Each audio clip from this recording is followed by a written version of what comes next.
बहुत ब्रूटल और violent history है अमेरिका की। शुरुआत कहाँ से करें सर? हमारा अमीर होना अमेरिका को इतना बकवास देश बना गया।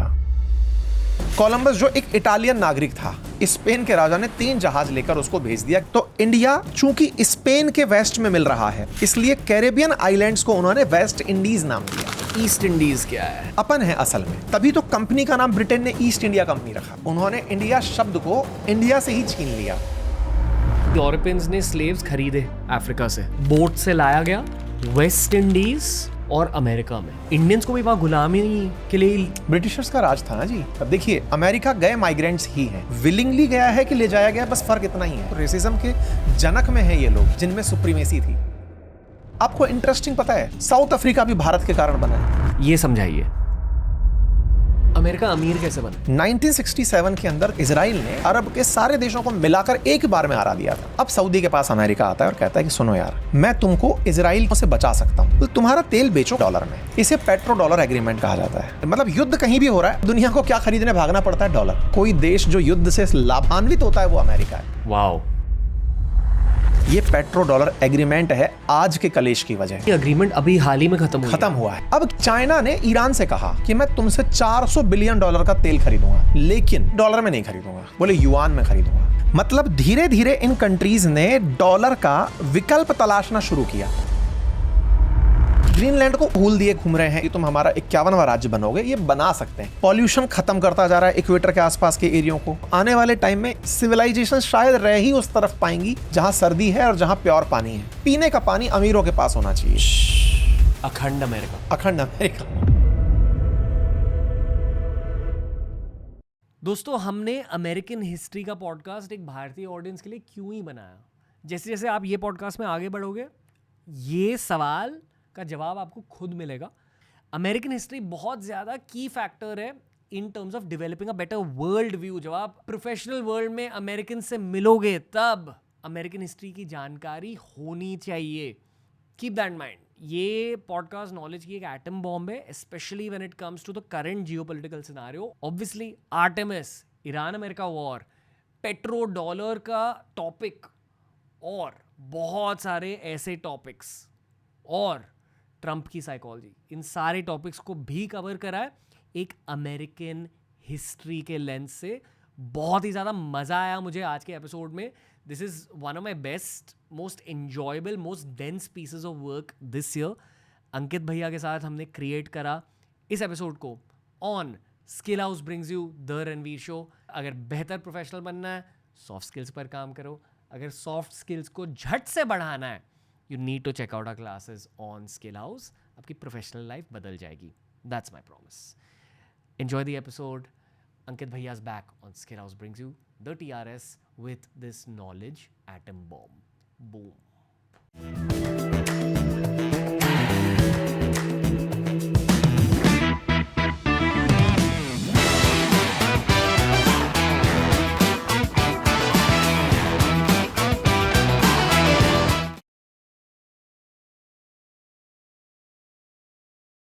अंकित सर भाई कैसे हो?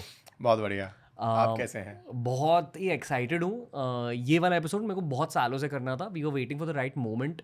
बहुत मज़ेदार, ब्रूटल और वायलेंट हिस्ट्री है अमेरिका की। Cowboys, native Americans, petro dollar story, Donald Trump, ये सारी चीज़ें एक ही देश से निकल के आई हैं। बहुत कुछ सीख सकते हैं हम इनकी कहानी से। कहते हैं ना कि दूसरों की गलतियों से सीखो, बट ऑल्सो दूसरों ने जो सही चीज़ें करी है उनसे भी सीखो। शुरुआत कहाँ से करें सर? हमारा अमीर होना अमेरिका को इतना बकवास देश बना गया। भारत का अमीर होना, असल में इस पूरी कहानी का सार भारत पर आकर टिकता है। दुनिया जहां से भी देख रही है ना इस पूरे युद्ध को, लग रहा है कि अमेरिका ईरान पर कुछ कर रहा है, या अमेरिका ने यूरोपियंस को धमका दिया, कभी चाइना को धमका दिया, अमेरिका दुनिया के देशों पर टैरिफ की बातें कर रहा है। असल में उन सबके रूट में इंडिया है। आज का ये हमारा जो सेशन है, इसका फर्स्ट हाफ इस बात पर होना चाहिए कि इंडिया अल्टीमेटली इस पूरे कलेश के केंद्र में कैसे है। क्योंकि हिस्ट्री के पर्सपेक्टिव से वर्ल्ड हिस्ट्री को जब भी देखा जाए तो ये समझा जाए कि हम असल में आ कहाँ से रहे हैं, क्योंकि हमारा रास्ता हमें बताता है कि हमें क्या नहीं करना है और कहाँ तक हमें जाना है। ऑडियंस को मैं ये कहना चाहूंगा कि ये जियोपॉलिटिकल एपिसोड नहीं है, हाँ, क्योंकि ओवर सैचुरेशन हो गई है। ऑनेस्टली ये जो ईरान यूएस का हो रहा है अभी एसिमेट्रिक वॉर हो चुकी है, यानी कि स्टेलमेट, यानी कि कुछ टाइम तक चलेगा ऐसे ही, ये थोड़े दिन बाद रशिया यूक्रेन हो जाएगा जी, जो रशिया यूक्रेन में हो रहा है। ओके, मतलब चलते रहने वाली बातें हो जाएंगी। तो no point to give too many geopolitical updates. आज हम जो जा रहे हैं वो है जियोपॉलिटिक्स की हिस्ट्री में। मतलब आज हमारा पॉइंट ये है कि जो आज आप देख रहे हैं, असल में इसकी बीमारी शुरू कहीं और से हुई थी, और हम इसको डाउन द लाइन 500 साल 1000 साल पहले लेके जाएंगे कि आज जो आप देख रहे हैं ये आज की कहानी है नहीं असल में। इसके केंद्र में बहुत कुछ है, और मेरा जो आज का उद्देश्य है वो ये बताना कि इसके केंद्र में इंडिया है। ये इसलिए बताना है कि ताकि हम इंडियंस ये समझ पाएं कि आज हम जब चुप बैठे हैं कि हाँ ठीक है तुम लोग लड़ लो, हमें पता है कि कलेश का केंद्र हम पर है, और जिस दिन हम प्रॉस्पेरस हो गए दुनिया की शांति स्वतः ही आ जाएगी। ओके, आगे बढ़े सर। बिल्कुल। अनफॉर्चुनेटली ये ऐतिहासिक पॉडकास्ट की शुरुआत हमें करनी होगी डोनाल्ड ट्रंप के एक छोटे से ट्वीट के साथ, जो हिस्टोरिकल ट्वीट भी है और कुछ हद तक अमेरिकन हिस्ट्री को समझाता भी है। आप ही बोलिए सर, ये क्या लिखा है डोनाल्ड भाई ने? A whole civilization will die tonight, never to be brought back again. ये जो लाइन है ना कि whole civilization will die tonight, ये ट्रंप के ऊपर इन दिनों तो काफी रिसर्च चल रही है। लोग कह रहे हैं ये नार्सिसिस्ट अप्रोच है ट्रंप की, लेकिन मुझसे ऊपर कोई नहीं है। खैर, पूरा अमेरिका इसी भ्रम में जीता है। आज हम अमेरिकियों के लिए भी ये लेसन डिकोड कर ही देते हैं। ये जो पहला ही लाइन है ना कि सिविलाइजेशन खत्म हो जाएगी, सिविलाइजेशन है क्या? शायद ये अमेरिका भूल चुका है। अमेरिका एक आज के शहर की उन्नत कॉलोनी है जहां पर कुछ अमीर लोग रहते हैं जिन्हें यह भ्रम है कि पूरी दुनिया उनसे चलती है। हम उस कॉलोनी वालों लोगों से बात करेंगे, लेकिन सिविलाइजेशन पर हल्की सी कमेंट्री इतनी कि सिविलाइजेशन एक दिन में ना तो बनती हैं ना उजड़ती हैं। सिविलाइजेशन जर्नीज देखती हैं। भारत की इंडस वैली सिविलाइजेशन हो, ईरान सिविलाइजेशन हो, मेसोपोटामिया सिविलाइजेशन हो, यहाँ पर कई पीढ़ियां आती हैं जाती हैं, कई सत्ताएं उजड़ती हैं, दिल्ली कई बार बसती है। तो एक दिन में सिविलाइजेशन नहीं बनती है। इन्होंने प्रॉब्ली ये बस उंगली करने के लिए लिखा ना। ये अल्प ज्ञान में भी कहा जा सकता है। कई बार अज्ञानता जब आपके आंखों पर छाती है तो आपको लगता है कि यही तो है सब कुछ जो है। आप अपना इतिहास उठाकर देखें तो खिलजी के अंदर एक बात की जिद थी कि मैं पूरी दुनिया की नायाब चीजें मेरे पास होंगी। सिकंदर में ये चाहत थी कि जहां तक मैं जाऊंगा जीतता चला जाऊंगा। समटाइम्स आपको पावर इस तरह के पागलपन तक ले जाती है। पर आप और हम ट्रंप के पागलपन पर आज अपना समय खराब नहीं करेंगे। हम मुद्दे पर चलेंगे कि सिविलाइजेशन में अमेरिकी सिविलाइजेशन कैसे बनी और उसमें इंडिया का क्या रोल है। आपने बाहर मुझे एक बहुत इंटरेस्टिंग चीज कही थी, 500 years versus 6000 years। Exactly. Related to US Iran war. Yes, ये समझाइए। देखिए, ईरान का जब आप इतिहास निकालते हैं ना तो आपको पता चलेगा कि ये 6000 साल पहले भी था। तरीके बदलते चले गए, शासन बदलते चले गए, सत्ताएं चेंज होती चली गई। कभी कोई डेमोक्रेटिक तरीका रहा, कभी कोई राजशाही रही, लेकिन ईरान जहां आज है वहां पर सिविलाइज्ड तरीके से लोग रहते रहे। सिविलाइजेशन का मतलब क्या है? जब आप एक प्रॉपर सिविक सेंस के अंदर रहना शुरू करते हैं तो कोई ह्यूमन इतिहास में आपको ऐसे लोगों का एक संगठन या समूह मिले जो आपको ये बताए कि यार ये लोग रहना जानते हैं। इन्हें ये पता था। जैसे आप इंडस वैली सिविलाइजेशन में जब जाते हैं तो आपको पता चलता है कि ये लोग नदी के किनारे रह रहे हैं, लेकिन इन्होंने हाइट्स पर जाकर सबसे अमीर आदमी का घर, सबसे पावरफुल आदमी का घर बनाया है, क्योंकि इन्हें पता है कि पानी अगर बढ़ता चला गया तो सबसे ऊपर साइटेडल में कौन जाएगा। इन्हें ग्रेनरी का महत्व पता है, इन्हें एग्रीकल्चर पता है कि एग्रीकल्चर से निकलने वाले दाने को कहाँ रखना है। यानी कि सिस्टम है समाज के अंदर। जैसे आज के शहर में जब आप और हम रहते हैं तो किसी शहर को देख के खुश होते हैं कि यार इन्होंने देखो बिल्कुल कमर्शियल प्लेसेस एक जगह बनाए हुए हैं, रेजिडेंशियल प्लेसेस एक जगह हैं, स्कूल्स एक जगह हैं, कनेक्टिविटी के लिए पाथवेज एक तरफ हैं, साइडवेज एक तरफ हैं, कहीं पर यू टर्न्स हैं, प्रॉपर तरीके से रेड लाइट फ्री कोई शहर है तो हम उसे अप्रिशिएट करते हैं। तो डाउन द लाइन 6000 साल पहले जहां इंडस वैली सिविलाइजेशन में आप देखते हैं कि बेहतरीन शहर की तरह व्यवस्था थी, ईरान भी ऐसे ही एक सिविलाइजेशन हुआ करता था जहां लोगों को रहना आता था। आज जिस चीज को देखकर हम कहते हैं कि अमेरिकी प्रॉस्पेरस हैं, रहना जानते हैं, वेस्टर्न सिविलाइजेशन है, लोग उसे अपना रहे हैं, ये 500 साल पुरानी कहानी भी नहीं है, इवन 250 साल पुरानी कहानी भी नहीं है। एग्जैक्ट नंबर पर जाएं। एक ग्लोबल कॉन्टेक्स्ट है ईरानी लोगों को लेके, मतलब जैसे भारतीयों को दुनिया भर में ना मेहनती माना जाता है और स्मार्ट माना जाता है। उसी तरह सेम अप्लाइज टू ईरानीज ग्लोबली। जब कोई पर्शियन इंसान अमेरिका में, यूके में करियर ग्रो कर रहा है, तो उन्हें मेहनती माना जाता है और शाणा माना जाता है। और उसी शाणेपन को इन्होंने युद्ध में भी यूज करा है विद एसिमेट्रिक वॉरफेयर। प्लान करा है 30 सालों के लिए कि अमेरिका कभी ना आएगा, ये होगा। उनकी शाणपत्ती में भी हमारा योगदान है भाई। देखो, जब भी मैं इस बात को कहता हूं कि हम इसके सेंटर में हैं, उसको हल्का सा डिकोड करते हैं। आज से हम 1000 साल पहले चलते हैं।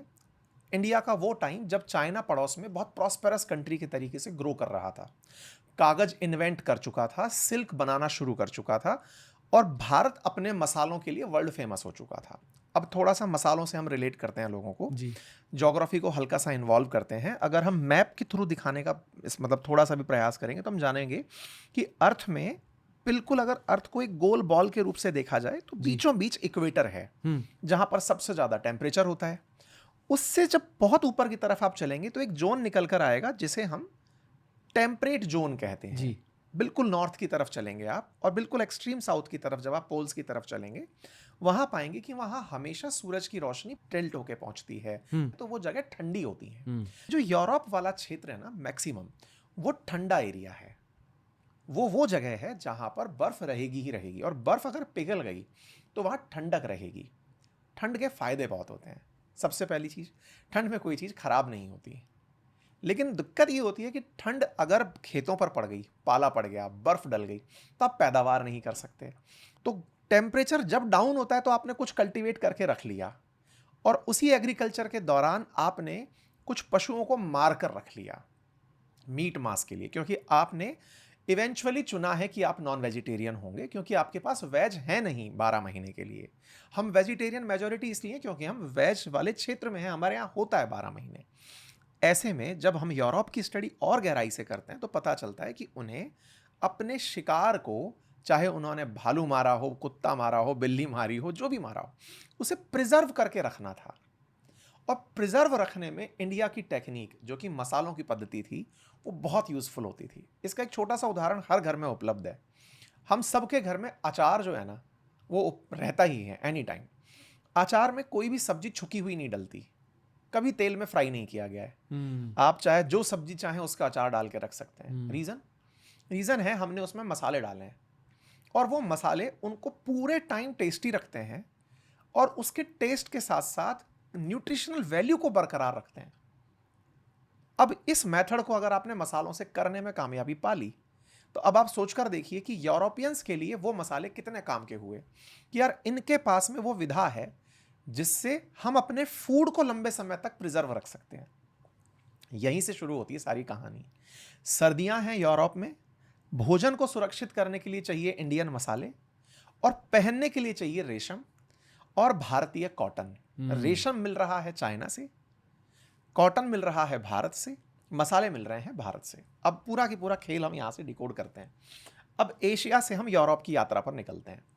आप क्या पाएंगे कि इंडिया के उत्तर में, नॉर्थ में, हिमालय पार करके आज का पाकिस्तान भी कभी भारत हुआ करता था, उसके जस्ट पास से होते हुए अफगानिस्तान वाले रूट से आप एक सिल्क रूट बनाते हैं। रूट मतलब उस रास्ते से सिल्क ट्रेड होता है।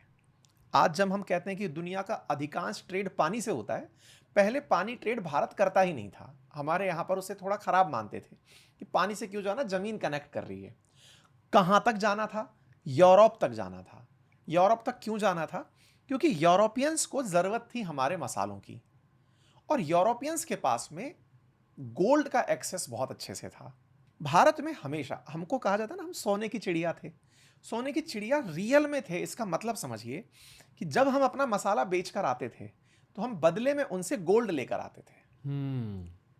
ठीक है, अब हम इस मैप को थोड़ा और अगर गहराई तक जाएं तो इंडिया के उत्तर से होते हुए जब निकलते थे, तो अगर मैप में हम इसे विजुअलाइज करें तो इंडिया, पाकिस्तान, जब पाकिस्तान इंडिया का हिस्सा, उसके बाद अफगानिस्तान, अफगानिस्तान के रूट होते होते आप ईरान टच करता है टर्की को, टर्की से होते हुए इस्तांबुल, जो आज टर्की के अंदर शहर है, वो कभी उसका नाम कॉन्स्टेंटिनोपल हुआ करता था।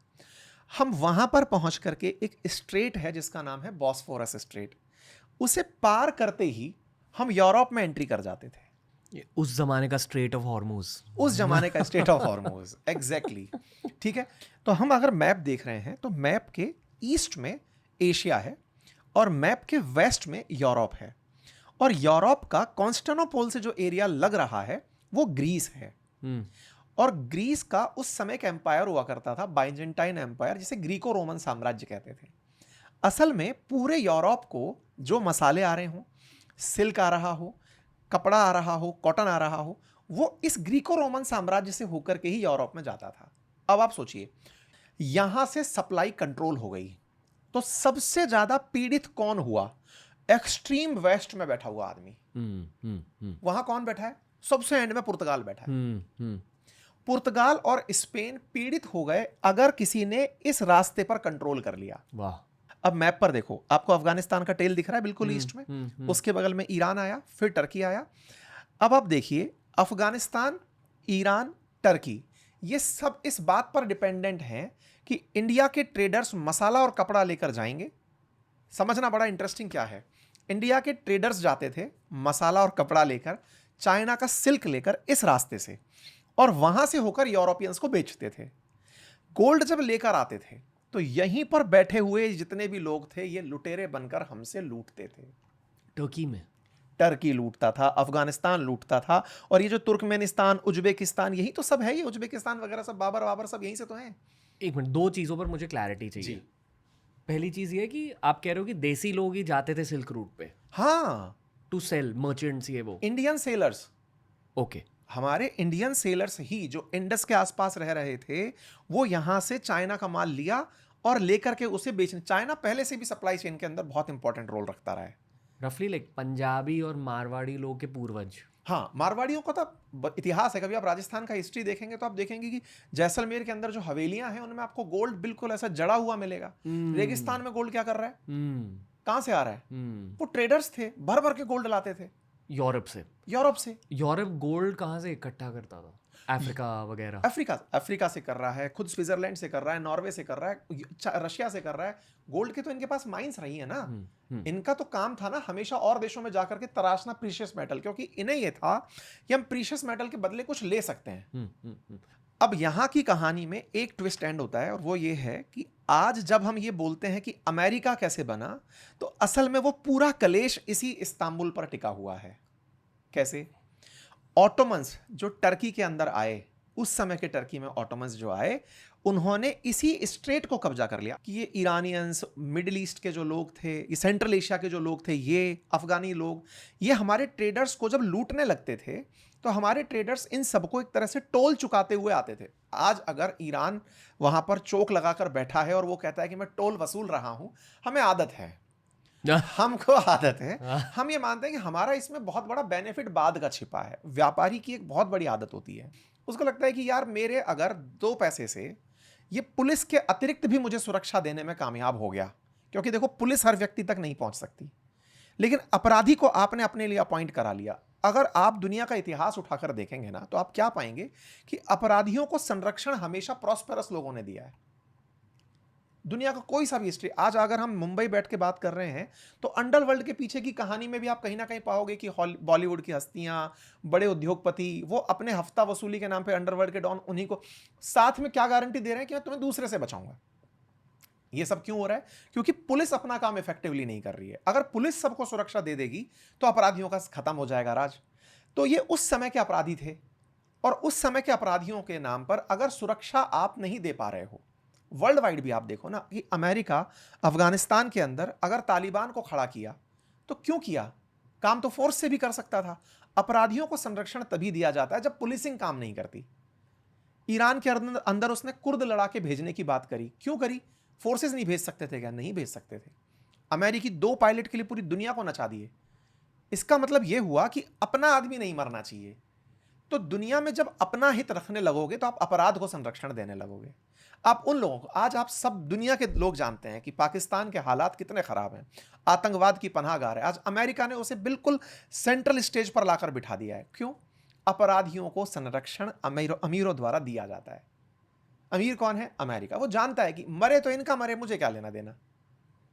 तो ऐसे में फिर से मैं वापस आता हूं, तो हम लोगों ने अपने इस पूरे ट्रेड रूट में इन अपराधियों को टोल की देनी कि ठीक है ये चुंगी पकड़ो। ये लोग रास्ते में हमसे कुछ गोल्ड के पीस ले लिए, काम चलाते रहे।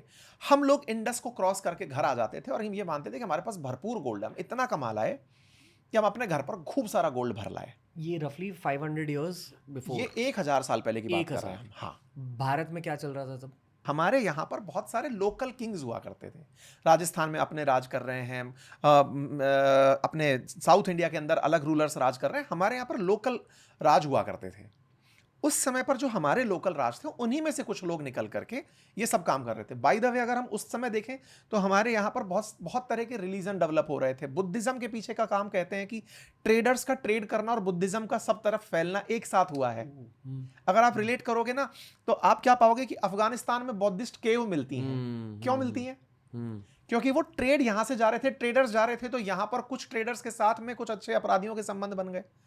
उनने कहा कि साहब बहुत अच्छे आदमी हो, आप तो बकायदा टोल देकर जाते हो यार, अच्छे आदमी हो। बोले क्या चाहिए? बोले यार हम लोग इतने दिन बाहर निकलते हैं, हमें अपनी भक्ति करनी है, तो चलो यार हमारे लिए ये बनाओ। तो आप इतनी दूर तक जो पहचान पाते हो ना, तो कल्चरल एक्सचेंज हो रहा था साथ साथ। और हम क्या मान रहे थे कि ये तो जरूरी चीज है ना, कि अगर हमको इस रास्ते में कोई सुरक्षा दे रहा है तो बहुत अच्छी बात है। यहीं से ही किसी अपराधी को यह पता चल जाए कि यार ये लोग तो घर पर इतना पैसा लेकर गए हैं, इनके पास इतना धन है, वो आपको क्या अपील करेगा कि इन्हें लूटने इनके घर ही क्यों ना चला जाए। तो आप जब देखते हैं मिडिल टाइम में, मध्यकालीन भारत में भारत पर हुए जो अटैक हैं, उन सभी अटैक के पीछे की कहानी, लोग कहां से आए अटैक करने, तो आंसर निकल के आएगा आपका पूरा ये Afghanistan, Iran, Turkey, central Asia, Mongolia, ये सब लोग निकल के हम तक अटैक करने आए। क्या चाहिए था? भारत को लूटो और लूटकर पैसा वापस ले जाओ। ये तो बाद के लोगों को समझ में आया कि लूट कर जाना क्यों है, इंडिया तो खुद रहने लायक जगह है। तो यहां पर आकर के बहुत से लोग रहने लग गए, तो वो लोग अपनी कल्चर लेकर आए, वो एक अलग कहानी है। अब कट टू द लाइन, हम अमेरिका तक पहुंचने की शुरुआत कर रहे हैं, और वो ये कि जैसे ही ऑटोमन्स को यह समझ में आया कि इंडिया पर अटैक क्यों करना, इतना ज्यादा सब लोग जा जाकर वहां काम कर रहे हैं, हम सारा ही चोक पॉइंट अगर इस कॉन्स्टेंटिनोपल यानी इस्तांबुल को बॉस्फोरस स्ट्रेट पर पकड़ के बैठ गए तो पूरा यूरोप त्राहिमाम हो जाएगा। ऑटोमन का यहां पर एरिया बनना शुरू होता है, ग्रीको रोमन का पतन होना शुरू होता है, बाइजेंटाइन का, और यहां पर ऑटोमन का काम आना शुरू होता है। जैसे ही ऑटोमन्स यहां आते हैं, वो उस पूरे ट्रेड को होने तो देते हैं लेकिन कट बढ़ा देते हैं। जैसे स्ट्रेट ऑफ हॉर्मुज में अगर ईरान आज की स्थितियों से और आगे निकले और फिर यह कहे कि मैं यहां पर ट्रेड तो होने दूंगा लेकिन बहुत सारा पैसा चाहूंगा, तो क्या होगा? 1 साल 2 साल दिक्कतें आएंगी। उसके बाद करेंगे क्या लोग? तुरंत सऊदी अरब ने जैसे किया हुआ है कि उसने रेड सी से होकर पाइप डाल दिया, वहां से पाइप डाल देंगे, पाइप के थ्रू ट्रेड होने लगेगा। सऊदी अरब फिर यूएई के साथ मिलकर ओमान के साथ पाइप डाल के सीधा अरेबियन सी में पाइप डाल देगा। भाई आप कितने दिन पीड़ित रह लोगे? आप ऑल्टरनेट तलाशने लगोगे। भाई आज जहाज से सामान आ रहा है, फिर पाइप से आने लगेगा, खर्चा करेंगे लोग। पाइप को तो आप नुकसान नहीं पहुंचाओगे, आप रूट कंट्रोल कर लोगे। तो ऐसे जब इन्होंने कंट्रोल किया तो सोचो कि इधर आसपास के जो लोग थे, जैसे ग्रीस के देश के लोग हुए, ग्रीक के लोग हुए, इटली के लोग हुए, इन तक तो फिर भी थोड़ा बहुत माल पहुंच रहा था। स्पेन और पुर्तगाल तो भुखमरे हो गए, उनके हाल खराब हो गए कि यार हम तक तो कोई सामान ही नहीं आ रहा। अब जब कोई सामान नहीं आ रहा, उन लोगों ने, फिर वहां के राजाओं ने कहा कि सुनो भाई, अब हमको जहाज का रास्ता समझ में आ गया है, पानी का। इंडियंस पानी से नहीं आते, हम एक काम करते हैं, हम पानी से उन तक चलते हैं। उनको यह समझ में आ चुका था कि धरती गोल है, और अगर हम अटलांटिक ओशन को पार कर गए तो जस्ट सामने ही हमें इंडिया मिल जाएगा। तो उन्होंने बिल्कुल दिशा लगाई कि इंडिया कहां पर है, तो बोले इक्वेटर से 7-8 डिग्री ही ऊपर है, नॉर्थ में है। तो बोले ठीक है, इक्वेटर निशाना लगाओ और स्पेन से इक्वेटर को ध्यान में रखते हुए कोलंबस को रवाना कर दो। कोलंबस जो एक इटालियन नागरिक था, स्पेन के राजा ने 3 जहाज लेकर उसको भेज दिया कि जाओ इंडिया खोज कर लाओ। और ये महाशय इंडिया की तलाश में निकलते हैं, अटलांटिक ओशन क्रॉस करते हैं। लंबे समय तक उन्हें यह नहीं पता चला कि यह जगह आज का अमेरिका बनेगा। वो जो कोलंबस पहुंचे जिस जगह पर, देखो मैप को हमने अभी थोड़ी देर पहले देखा कि लेफ्ट हैंड साइड जब मैप को देख रहे होते हैं तो वो वेस्ट कहलाता है। तो इंडिया चूंकि स्पेन के वेस्ट में मिल रहा है, इसलिए कैरेबियन आइलैंड्स को उन्होंने वेस्ट इंडीज नाम दिया। यामन।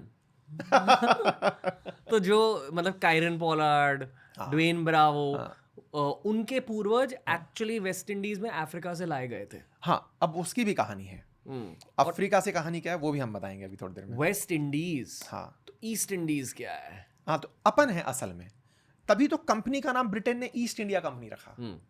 ये वेस्ट और ईस्ट की कहानी यही है कि यार इधर की तरफ जहां लैंड किए हम लोग, जिन आइलैंड्स पर पहुंच करके हमने अपना जहाज रोका, कोलंबस को लगा कि ये तो बिल्कुल वैसा ही है, क्योंकि क्लाइमेट पहचानते हो आप, क्लाइमेट से आपको फील आने लगा कि यार मैं सही जगह आ गया हूं, यहां पर बिल्कुल इंडिया की तरह ही गर्मी है, लोगों के रंग भी हैं, लोग थोड़े से रेड इन कलर हैं, रेड इंडियंस, जो आज के ज़माने में वहाँ अमेरिका में बहुत ऑफेंसिव शब्द है। अगर किसी को रेड इंडियन बोला वो गाली की तरह होता है। हाँ, तो इन्होंने ना हमारी पहचान बनाई। बाद में जब इनको बहुत ज़्यादा इस तरह की डिबेट में हराया गया कि तुम लोग तो इसलिए आए थे, तो इन्होंने कहा नहीं, हम इंडियंस उन्हें कहते हैं जो नेटिव्स होते हैं। उन्होंने इंडिया शब्द को इंडिया से ही छीन लिया। जी। जब इतिहास में आप और खदानने निकलोगे तो आज की वोकैबुलरी में इंडियन शब्द का मतलब, उनसे पूछा जाए कि क्या है, जो नेटिव्स हैं हम उन्हें इंडियंस कहते हैं, क्योंकि उनको अपनी गलती थोड़ी माननी थी। तो साहब ये यहां पहुंचते हैं। अब जब ये यहां पहुंचते हैं तो स्पेन के राजा को खबर पहुंचती है कि इंडिया खोज लिया गया है। अब देखो, स्पेन से लगा हुआ है पुर्तगाल, स्पेन से लगा हुआ है फ्रांस, और फ्रांस के सामने इंग्लिश चैनल पार करते हो तो लगा हुआ है ब्रिटेन। ये वो देश थे जो दुनिया भर में तहलका मचाने की तैयारी में थे। और बात कब की चल रही है? 1492 के अंदर कोलंबस पहुंचता है इस तरफ। ये सब देशों में एकदम अचानक, क्योंकि ये सब कहां खड़े हैं? कॉन्स्टेंटिनोपल के बिल्कुल पश्चिम में खड़े हैं। जब आप बिल्कुल वेस्ट में खड़े हो और आप तक सप्लाई पूरी तरह रुकी हुई है तो भूखा क्या नहीं करेगा। जैसे स्ट्रेट ऑफ हॉर्मुज रुका है तो हम लोगों ने 41 कंट्रीज के साथ बातचीत कर रखी है कि तेल तुमसे लेंगे भाई। इन लोगों के साथ भी यही हुआ कि यार हमारे मसाले नहीं आ रहे, हमें तो पहुंचना है, हम अपने जहाज लेके पहुंचते हैं। तो ये लोग यहां से निकल करके पहुंचना शुरू हुए और पहुंच गए अमेरिका। हल्के से पॉज करना चाहूँगा यहाँ, 2-3 चीज़ों को हाईलाइट करना बहुत ज़रूरी है एक सोशल स्टडीज़ पर्सपेक्टिव से। पहले तो जितने भी बड़े बड़े गोरे देश हैं यूरोप के बाहर, यानी कि America, Canada, Australia, New Zealand, south Africa, उन सारों के पूर्वज इसी 4 देशों के इससे निकल के आए हैं। वो सब जहाजों से। आपको इंटरेस्टिंग पता है, साउथ अफ्रीका भी भारत के कारण बना है। सेम लॉजिक कि ढूंढ रहे थे इंडिया का है। तभी तो आप समझिए कि इधर 1492 में कोलंबस भेजा, बोले गलत चला गया। फिर वास्को डिगामा को भेजा, तो वास्को डिगामा क्या किया कि उसको ये स्वेज कैनाल तो तब थी नहीं, तो उसने क्या किया कि अटलांटिक ओशन को दक्षिण की तरफ डाइव किया कि मैं चलता जाता हूं, नीचे जाऊंगा, देखूंगा कि अंटार्कटिका के पास अगर जगह मिली लैंड को क्रॉस करते हुए, अफ्रीका को क्रॉस करते करते गया। और जब अफ्रीका की जमीन खत्म होने लगी तो जो कॉर्नर है जहां से अटलांटिक ओशन से इंडियन ओशन मिलता है, उस टिप को केप ऑफ गुड होप नाम दिया। यानी कि हम उस किनारे पर आ गए। अब उम्मीदें ही उम्मीदें हैं किस बात की? कि अब यहां से हम इंडिया जाएंगे। ओके, पता है क्योंकि हम भारतीय स्कूल्स में ये पढ़ते रहते हैं कि अंग्रेजों ने कितना लूटा, यूरोपियंस ने क्या क्या करा यहाँ। हम ऑब्वियसली इंडियन हिस्ट्री को समझते हैं, पर अफ्रीकन हिस्ट्री में, अमेरिकन हिस्ट्री में और भी तहलका मचा है। बहुत कुछ, सिविलाइजेशंस वाइप आउट हुए हैं, धर्म वाइप आउट हुए हैं, देश वाइप आउट हुए हैं। एक बहुत ही इंटरेस्टिंग मैप मैंने देखी थी अमेरिका की pre invasions. It is basically मतलब लैंड मास ऑफ अमेरिका, जहाँ आज अलास्का, कनाडा, अमेरिका, मेक्सिको है। तो हमें लगता है कि यहाँ 3 सिविलाइजेशंस हुए होंगे। एक्चुअली 100-200 से ज़्यादा सिविलाइजेशंस थे, मतलब 100-200 से ज़्यादा कंट्रीज उसी लैंड मास में थे, जहाँ पूरी तरह से अलग भाषाएं थी, अलग भगवान थे, अलग धर्म थे, एंड उन्हें साथ में नेटिव पॉपुलेशन कहा जाता है। बेसिकली यूरोप के पर्सपेक्टिव से मैं 2 चीज़ों को हाईलाइट करना चाहूँगा। पहले तो एक्सप्लोरर नाम का एक ऑक्यूपेशन होता था, जो कोलंबस, वास्को ड गामा थे। बहुत high risk high reward occupation थी। There is no modern day equivalent also. आज के ज़माने में कोई ऐसे एक्सप्लोरर नहीं है।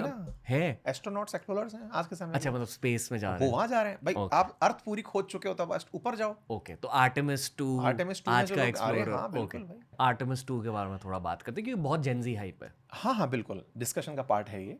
अब मैं ऑनेस्टली मानता हूँ कि ये हाइप ना थोड़ी सी मतलब अमेरिका के सॉफ्ट पावर को दर्शाती है। NASA is doing it, America is doing it, यहाँ लोग क्यों सेलिब्रेट कर रहे हैं? ओके, बताता हूँ। इसके दो कारण हैं। पहले तो नासा ने क्यों किया, इसको हम हल्का सा डिस्कस कर लेते हैं, और फिर उसके बाद में इंडिया क्यों सेलिब्रेट कर रहा है हम उसको भी लेके चलते हैं।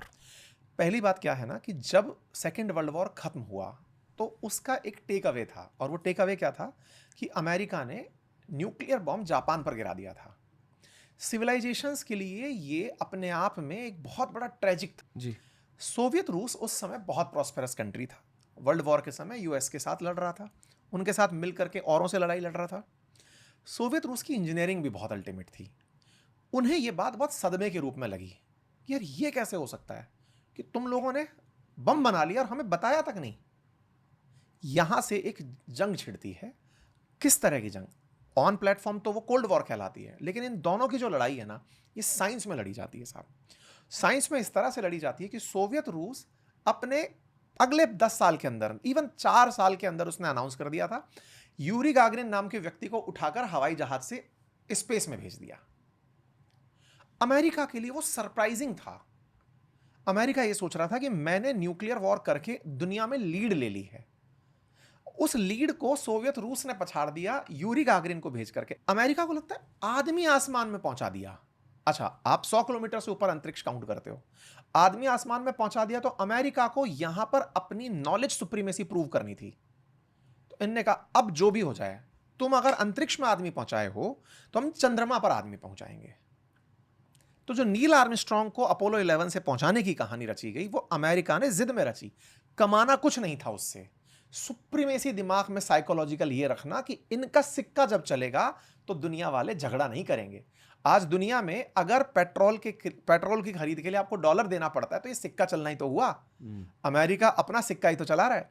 तो अमेरिकी सिक्का कब चलेगा? जब आप उसकी नॉलेज के अंडर दबे रहेंगे। जैसे अभी एआई के केस में हम सब सरेंडर हैं, यार अमेरिका ने तो एआई ला दिया यार, वर्ल्ड को एकदम ऐसा छटक के, अरे यार एआई ये लोग तो ले आए।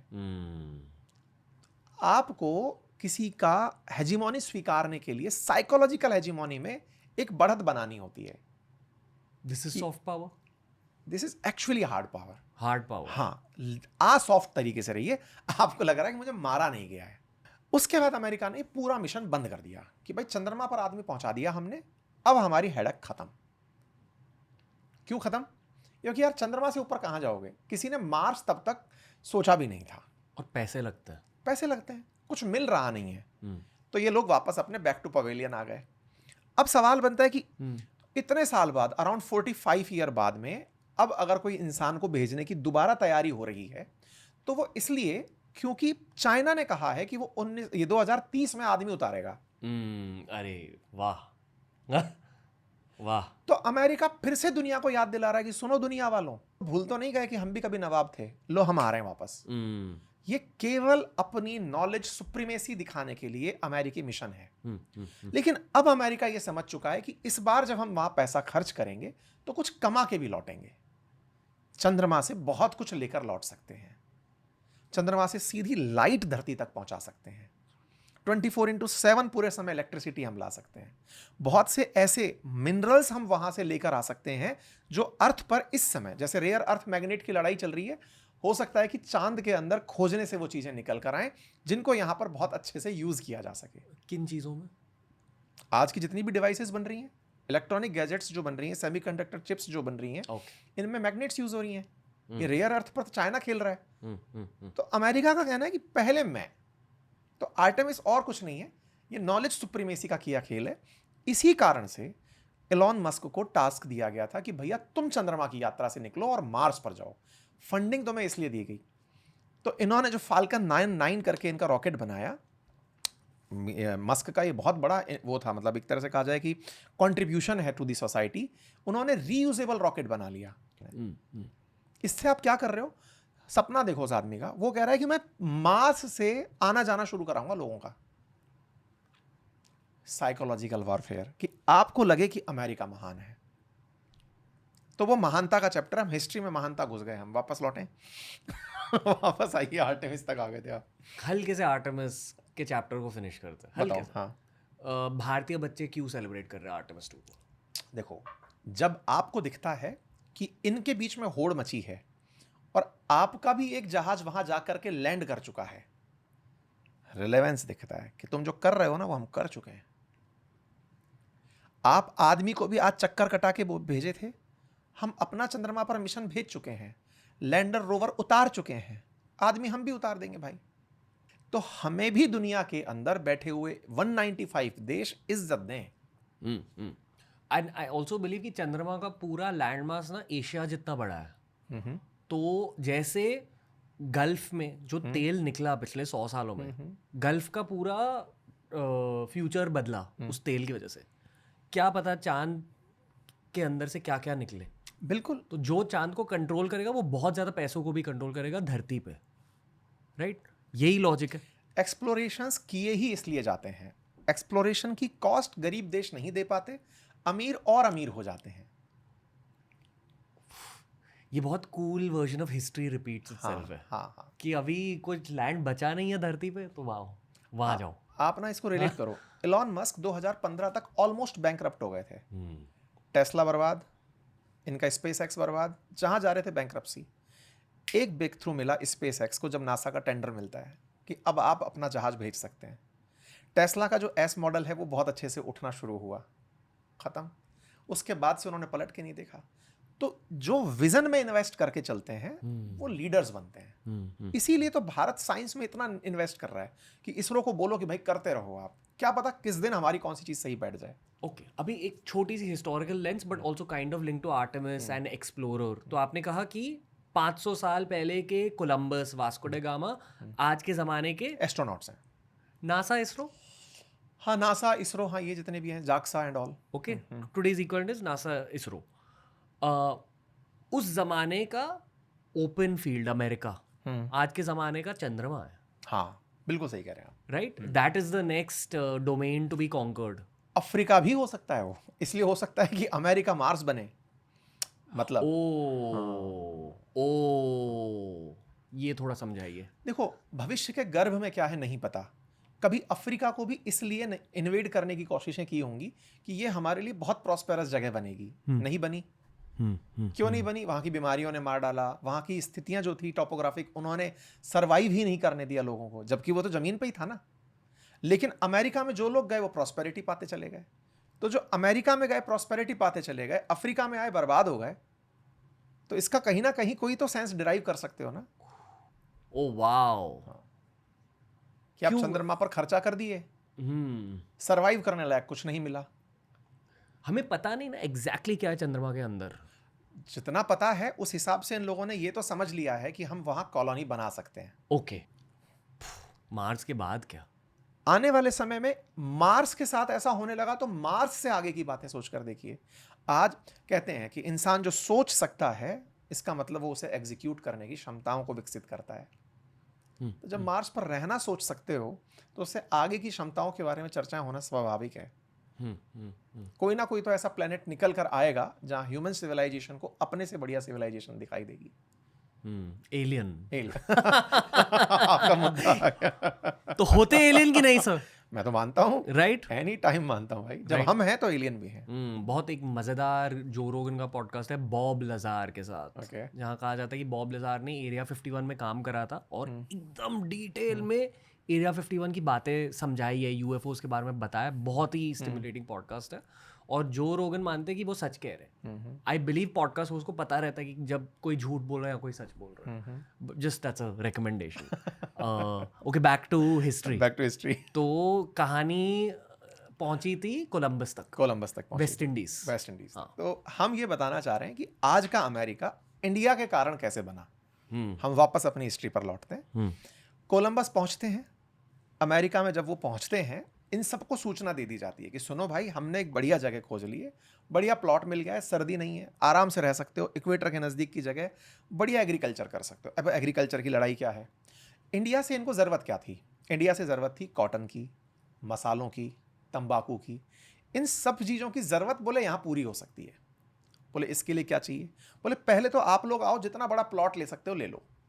तो यहाँ पर सब इस नए प्लॉट पर आकर पहुंचे। ब्रिटिशर्स आके पहुंचे, स्पेनिश लोग, पोर्तुगीज, फ्रांसीसी, सब लोग आकर के अमेरिका के ईस्टर्न कोस्ट की तरफ वाले एरिया, जो नॉर्थ अटलांटिक वाला एरिया ना, इधर आके बसना शुरू करते हैं।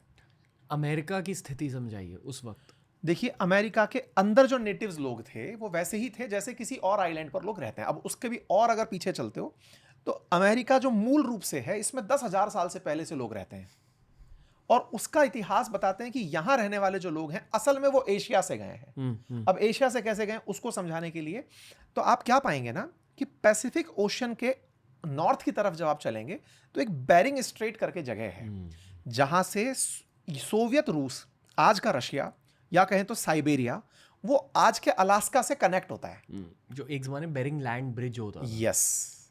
तो वहां पर ये देखिए, आज जहां से पानी बहता है पहले टेम्परेचर कम हुआ करता था, उस पानी की जगह बर्फ जमी हुई थी, और उस बर्फ को क्रॉस करके एशिया में साइबेरिया वाली जगह से लोग निकल करके रहते हुए चलने नीचे की तरफ आए थे अमेरिका की तरफ। तो एशिया से माइग्रेशन यहां तक हुआ है।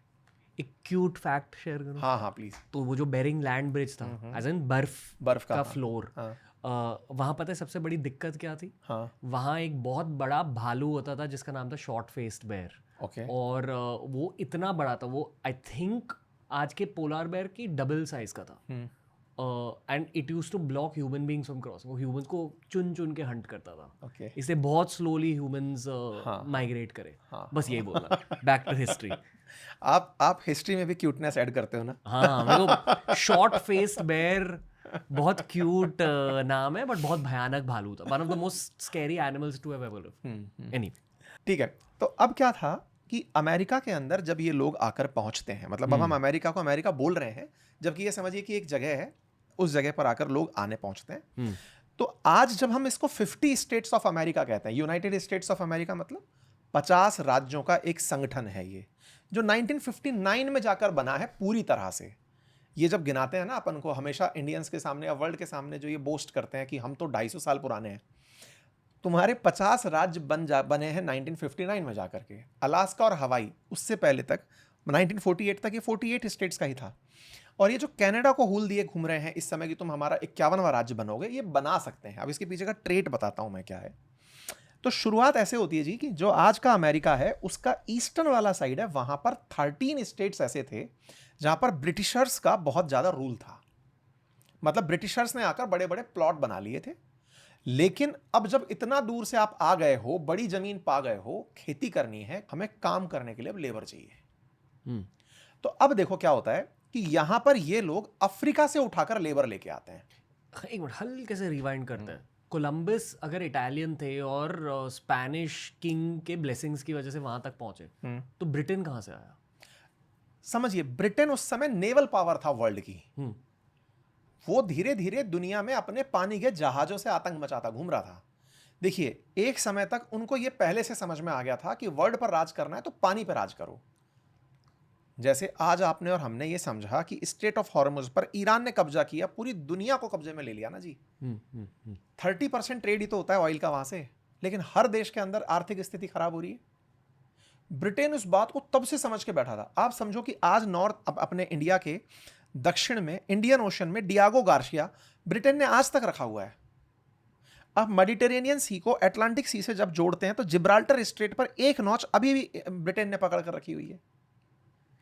ये चोक पॉइंट्स हैं, जिन चोक पॉइंट्स को आप अपने कंट्रोल में इसलिए रखते हो कि मैं वर्ल्ड को कंट्रोल में कर पाऊंगा। तो उन्हें पहले ही समझ में आ गया था कि पानी पकड़ लो जहां जहां पकड़ना है, तो उन्होंने जहाज घुमाने शुरू कर दिए थे अपने। अच्छा, दूसरा एक बड़ा कारण कि भाई ब्रिटेन को भी तो जरूरत थी, वो भी तो एक आइलैंड कंट्री बना बैठा था, उसे भी तो मसाले कपड़े सब चाहिए। वो भी तलाश में निकला हुआ था कि चलो भाई एक्सप्लोर करने निकलते हैं। तो ये लोग यहाँ पहुंचते हैं, गोरी चमड़ी वाले लोग। मेरे ख्याल से वो जो 4 यूरोपियन देश थे, पोर्चुगल, स्पेन, फ्रांस, ब्रिटेन और 5वां डच, हॉलैंड। हाँ, हॉलैंड। हाँ, पांचों के बीच बहुत युद्ध हुए हैं इस पीरियड में। वो वाली बात है, जैसे आपका ये प्लॉट है, मेरा ये प्लॉट है। अब हम दोनों चाहते हैं कि मेरा ये पूरा प्लॉट हो।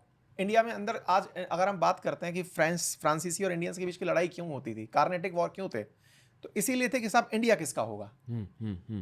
फिर फाइनली फ्रांसीसी छोड़ के भागे कि चलो यार तुम ही कर लो, हम कुछ और संभाल लेंगे। तो ये प्लॉट की लड़ाइयां होती थी उस समय पर भी। तो वॉर ऑन मैप ही हुई है हमेशा।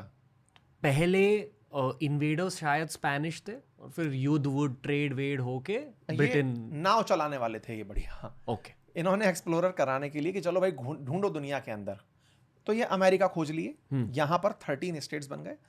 अब क्या हुआ कि यहां पर ये लोग अपने लिए जैसे ऐसा नहीं होता कि आपने जाकर अपने लिए एक बहुत बड़ी जगह ले ली, अब वहां पर बैठी ब्रिटिश हुकूमत उन 13 स्टेट के लोगों को अपनी तरफ से होल दे रही है, तुम्हें टैक्स देना होगा, तुम्हें ऐसे रहना होगा, तुम्हें ये काम करना होगा। तो यहां पर बैठे हुए 13 स्टेट्स के जो लोग हैं, इन्होंने ब्रिटेन से कहा कि हम आपके कहने पर काम नहीं करेंगे, हमें अपने हिसाब से रहना है, हम ऑलरेडी एक स्टेप आगे हैं, हम ब्रिटेन छोड़कर यहां आ गए हैं। और उन्होंने ब्रिटेन से ही आजादी मांग ली। इंटरेस्टिंग है, आप जिनसे निकले आप उन्हीं से आजादी मांग रहे हो।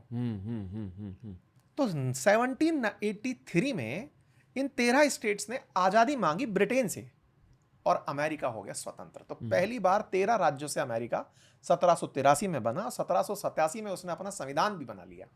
और इन 13 राज्यों के लेफ्ट हैंड साइड पे था वेस्ट वाली साइड में, वो अभी औरों के पास चल रहा है। जैसे इसके जस्ट आगे वाला जो 13 स्टेट्स के जस्ट आगे वाला जो भाग है, इलिनॉय, वो फ्रांस के पास था। वो इन 13 राज्यों से भी बड़ा एरिया था। वो फ्रांस रख के बैठा था। तो इन्होंने फ्रांस से उसको खरीद लिया, इन 13 राज्यों ने, कि लो भाई हमें दे दो ये। अब आप देखो, आज के मैप में भी अगर आप देखते हो ना, तो अमेरिका के दक्षिण में मैक्सिको है।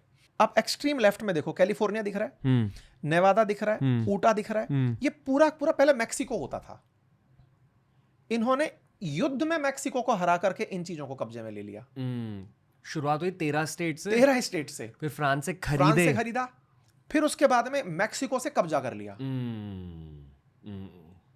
फिर आप समझ रहे हो, बना आज का अमेरिका। और वो बनता ही रहा ऐसे। आप समझिए कि इनका प्रभाव क्षेत्र इन लोगों का इतना बढ़ने लगा, मतलब कहते थे कि या तो सीधे सीधे मान जाओ, कैलिफोर्निया में तो इन 13 राज्य के लोगों ने नरसंहार करवाया है, जिनोसाइड करवाया है, मारा है लोगों को, कि या तो हमारी बात मानो नहीं तो हम खत्म कर देंगे। ये फ्लोरिडा वगैरह जो जगह दिख रही है आपको, गल्फ ऑफ मैक्सिको के बगल में जो ईस्ट में आपको दिखाई दे रहा है, ये तो इसको समझो गिफ्ट में मिल गया। लोगों ने खुद ने कहा कि सर हमें साथ में ले लो ना। तो ये जो 50 राज्यों की कहानी। अच्छा, इंटरेस्टिंग फैक्ट है, ये जो अलास्का दिख रहा है, ये इन्होंने रशिया से खरीदा था। रशिया से इसको परचेज किया था। तब बहुत ज्यादा इसको एक थ्योरी कहते हैं, उसको फूल्स कुछ बोलते हैं, किसी पर्टिकुलर व्यक्ति की भूल कहा जाता था इसे एक समय तक अमेरिका में, कि कोई इस जगह को क्यों खरीदेगा। ठीक है, तो अमेरिका ने अपना जो एक्सपेंशनिस्ट थ्योरी है ना, उसको यहां पर प्रूव किया था कि हम जबरदस्त एक्सपेंशन करेंगे। और वो एक्सपेंशन था कि अलास्का भी इनके पास आया।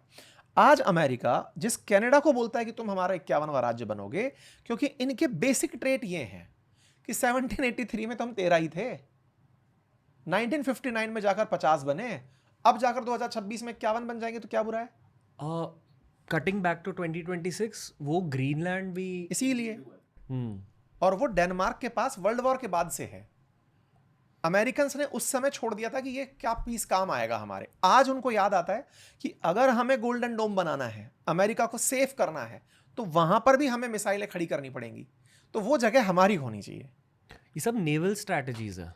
नेवल भी है और स्ट्रेटेजिकल। अगर आप सही से समझो ना, तो आने वाले टाइम में सिविलाइजेशन शायद रह ही उस तरफ पाएंगी जहां सर्दी है और जहां प्योर पानी है।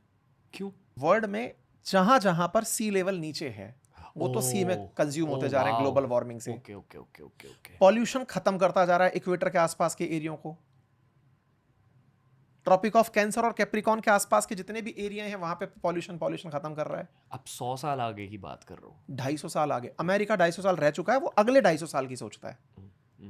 तो वो ग्रीनलैंड पर इसलिए जाना चाहता है कि एक दिन, जैसे आज हम अलास्का को सुनते हैं, आज अलास्का में बढ़िया शहर बना हुआ है, एक समय जब खरीदा गया था इसे, तब तो ये बेवकूफी मानी गई थी। तो ये ग्रीनलैंड को उसी तर्ज पे कि एक दिन ग्रीनलैंड पीने का पानी अमीरों के पास होना चाहिए।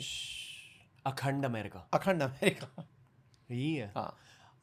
कट बैक टू 2026 और भारतीय पर्सपेक्टिव यहाँ लाते हैं। क्या 2026 इंडिया अमेरिका के इस इतिहास से कुछ सीख सकता है? हमें इतिहास से केवल इतना सीखना है कि हमारी चाहत में कोई वर्ल्ड पावर बन गया, हम भूल गए। बस हम उनकी तरफ ये देखने लग गए कि वो हमारे आगे के लोग हैं, जबकि वास्तविकता ये है कि हम अपने ट्रेड्स पर अगर वापस लौट आए। फिर कुछ लोग कहेंगे क्या हम एग्रीकल्चर ही करने लगे वापस से? नहीं, हम उस समय केवल एग्रीकल्चर नहीं करते थे, हम कपड़ा बनाते थे। प्रकृति ने हमें इस दुनिया का सबसे प्यारा लैंड मास दिया है, गंगा यमुना नदी हैं, उनका फर्टाइल लैंड है, दुनिया का सबसे अल्टीमेट डेमोग्राफिक डिविडेंड हमारे पास है। हमारे पास में 24/7 वर्केबल लैंड है जिस पर आप काम कर सकते हो। इतने यंग माइंड्स हैं कि जहां जहां वो गए हैं उन्होंने लोगों को प्रेरणा दी है। तो हमारे लिए बहुत प्रॉस्पेरिटी है, बस को सोचने की ज़रूरत है। मैं सोच रहा हूँ ये जो अमेरिका का एक्सपेंशनिस्ट माइंडसेट है जो 1959 में भी उन्होंने दर्शाया और जो अब भी दर्शा रहे हैं ये ग्रीनलैंड एक्सपेंशन के साथ, ये टेक्निकली यूरोपियन डीएनए है यूरोप इंडियन है कि हाँ जाके सब कॉन्कर कर लो। एक कहावत है कि जो फिरा है वो चरा है, हिंदी में कहा जाता है। जो निकला है कहीं बाहर के लिए तो वो खा के ही बाहर आएगा। तो जो सर्वाइवल के लिए लड़ाई लड़ाना वो लड़ाका बन गया।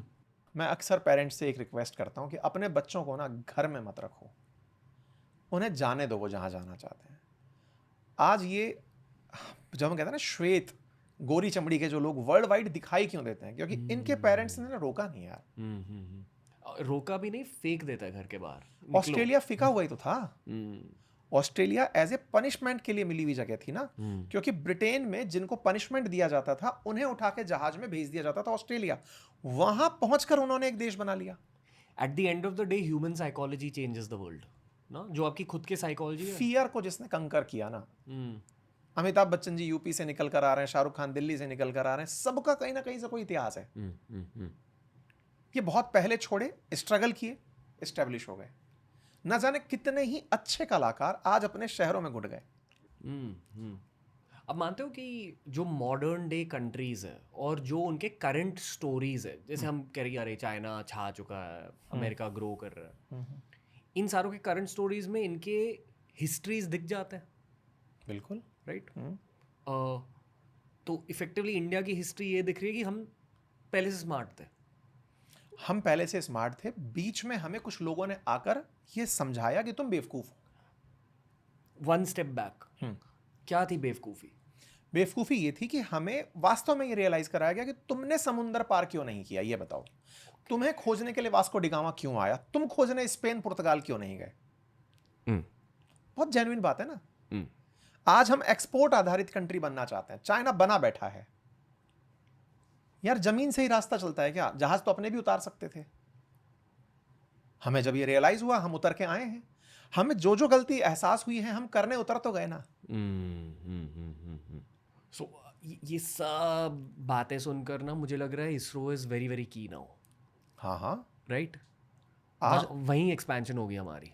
आप देखिए ना, आज इंडिया के बड़े सारे स्टार्टअप्स उस क्षेत्र में एंट्री कर रहे हैं। Space expansion. इतना ज़्यादा मज़ा आ रहा है ना आज सर, मैं एक्सप्लेन नहीं कर पा रहा। लाइक मुझे बहुत अच्छा लगता है जब हिस्ट्री में इतने गहराई से हम घुसते हैं, प्लस ये मीटिंग रिकॉर्ड हो रही है, प्लस ऑडियंस भी इतना कुछ सीख रही है। डेंस इन्फॉर्मेशन पैक पॉडकास्ट है। Thanks for doing this. अरे माय प्लेजर, और थैंक यू कि आपने इस तरह से इंटरेस्ट दिखाया। नहीं बहुत बढ़िया लग रहा है। Okay, back to the topic sir. हाल ही में एक फिल्म आई थी सिनर्स, जो 1930s में बेस्ड है। अमेरिकन सिविल वॉर मेरे ख्याल से 1880s के आसपास हुई थी। और 1930s में जो स्लेव्स फ्री हुए थे तब भी प्रिविलेज सोसाइटी के नहीं थे, गरीबी थी। तो उस गरीब सोसाइटी को दर्शाया गया। इनफैक्ट आज भी 2026 में बहुत सारे पीपल ऑफ कलर जिसे कहते हैं, लैटिन अमेरिकन, ब्लैक पीपल, उनके सोसाइटीज़ में प्रॉस्पेरिटी इतनी नहीं है, वेल्थ इतनी नहीं है, वो अभी भी निकल रहे हैं। और कहते हैं कि आज भी बहुत ज़्यादा रेसिज्म है वगैरह, बहुत कुछ होता है अमेरिका में। बेसिकली यूरोपियंस ने स्लेव्स खरीदे अफ्रीका से, बोट से लाया गया वेस्ट इंडीज़ और अमेरिका में। तो जो हमें अफ्रीकन अमेरिकन पॉपुलेशंस दिखती है आज, लोग जैसे LeBron James, Michael B Jordan, Michael Jordan, ये जितने भी लोग हैं उनके एंसेस्टर्स आए अफ्रीका से, और जो उनकी संस्कृति थी उनसे उन्हें सेपरेट किया गया।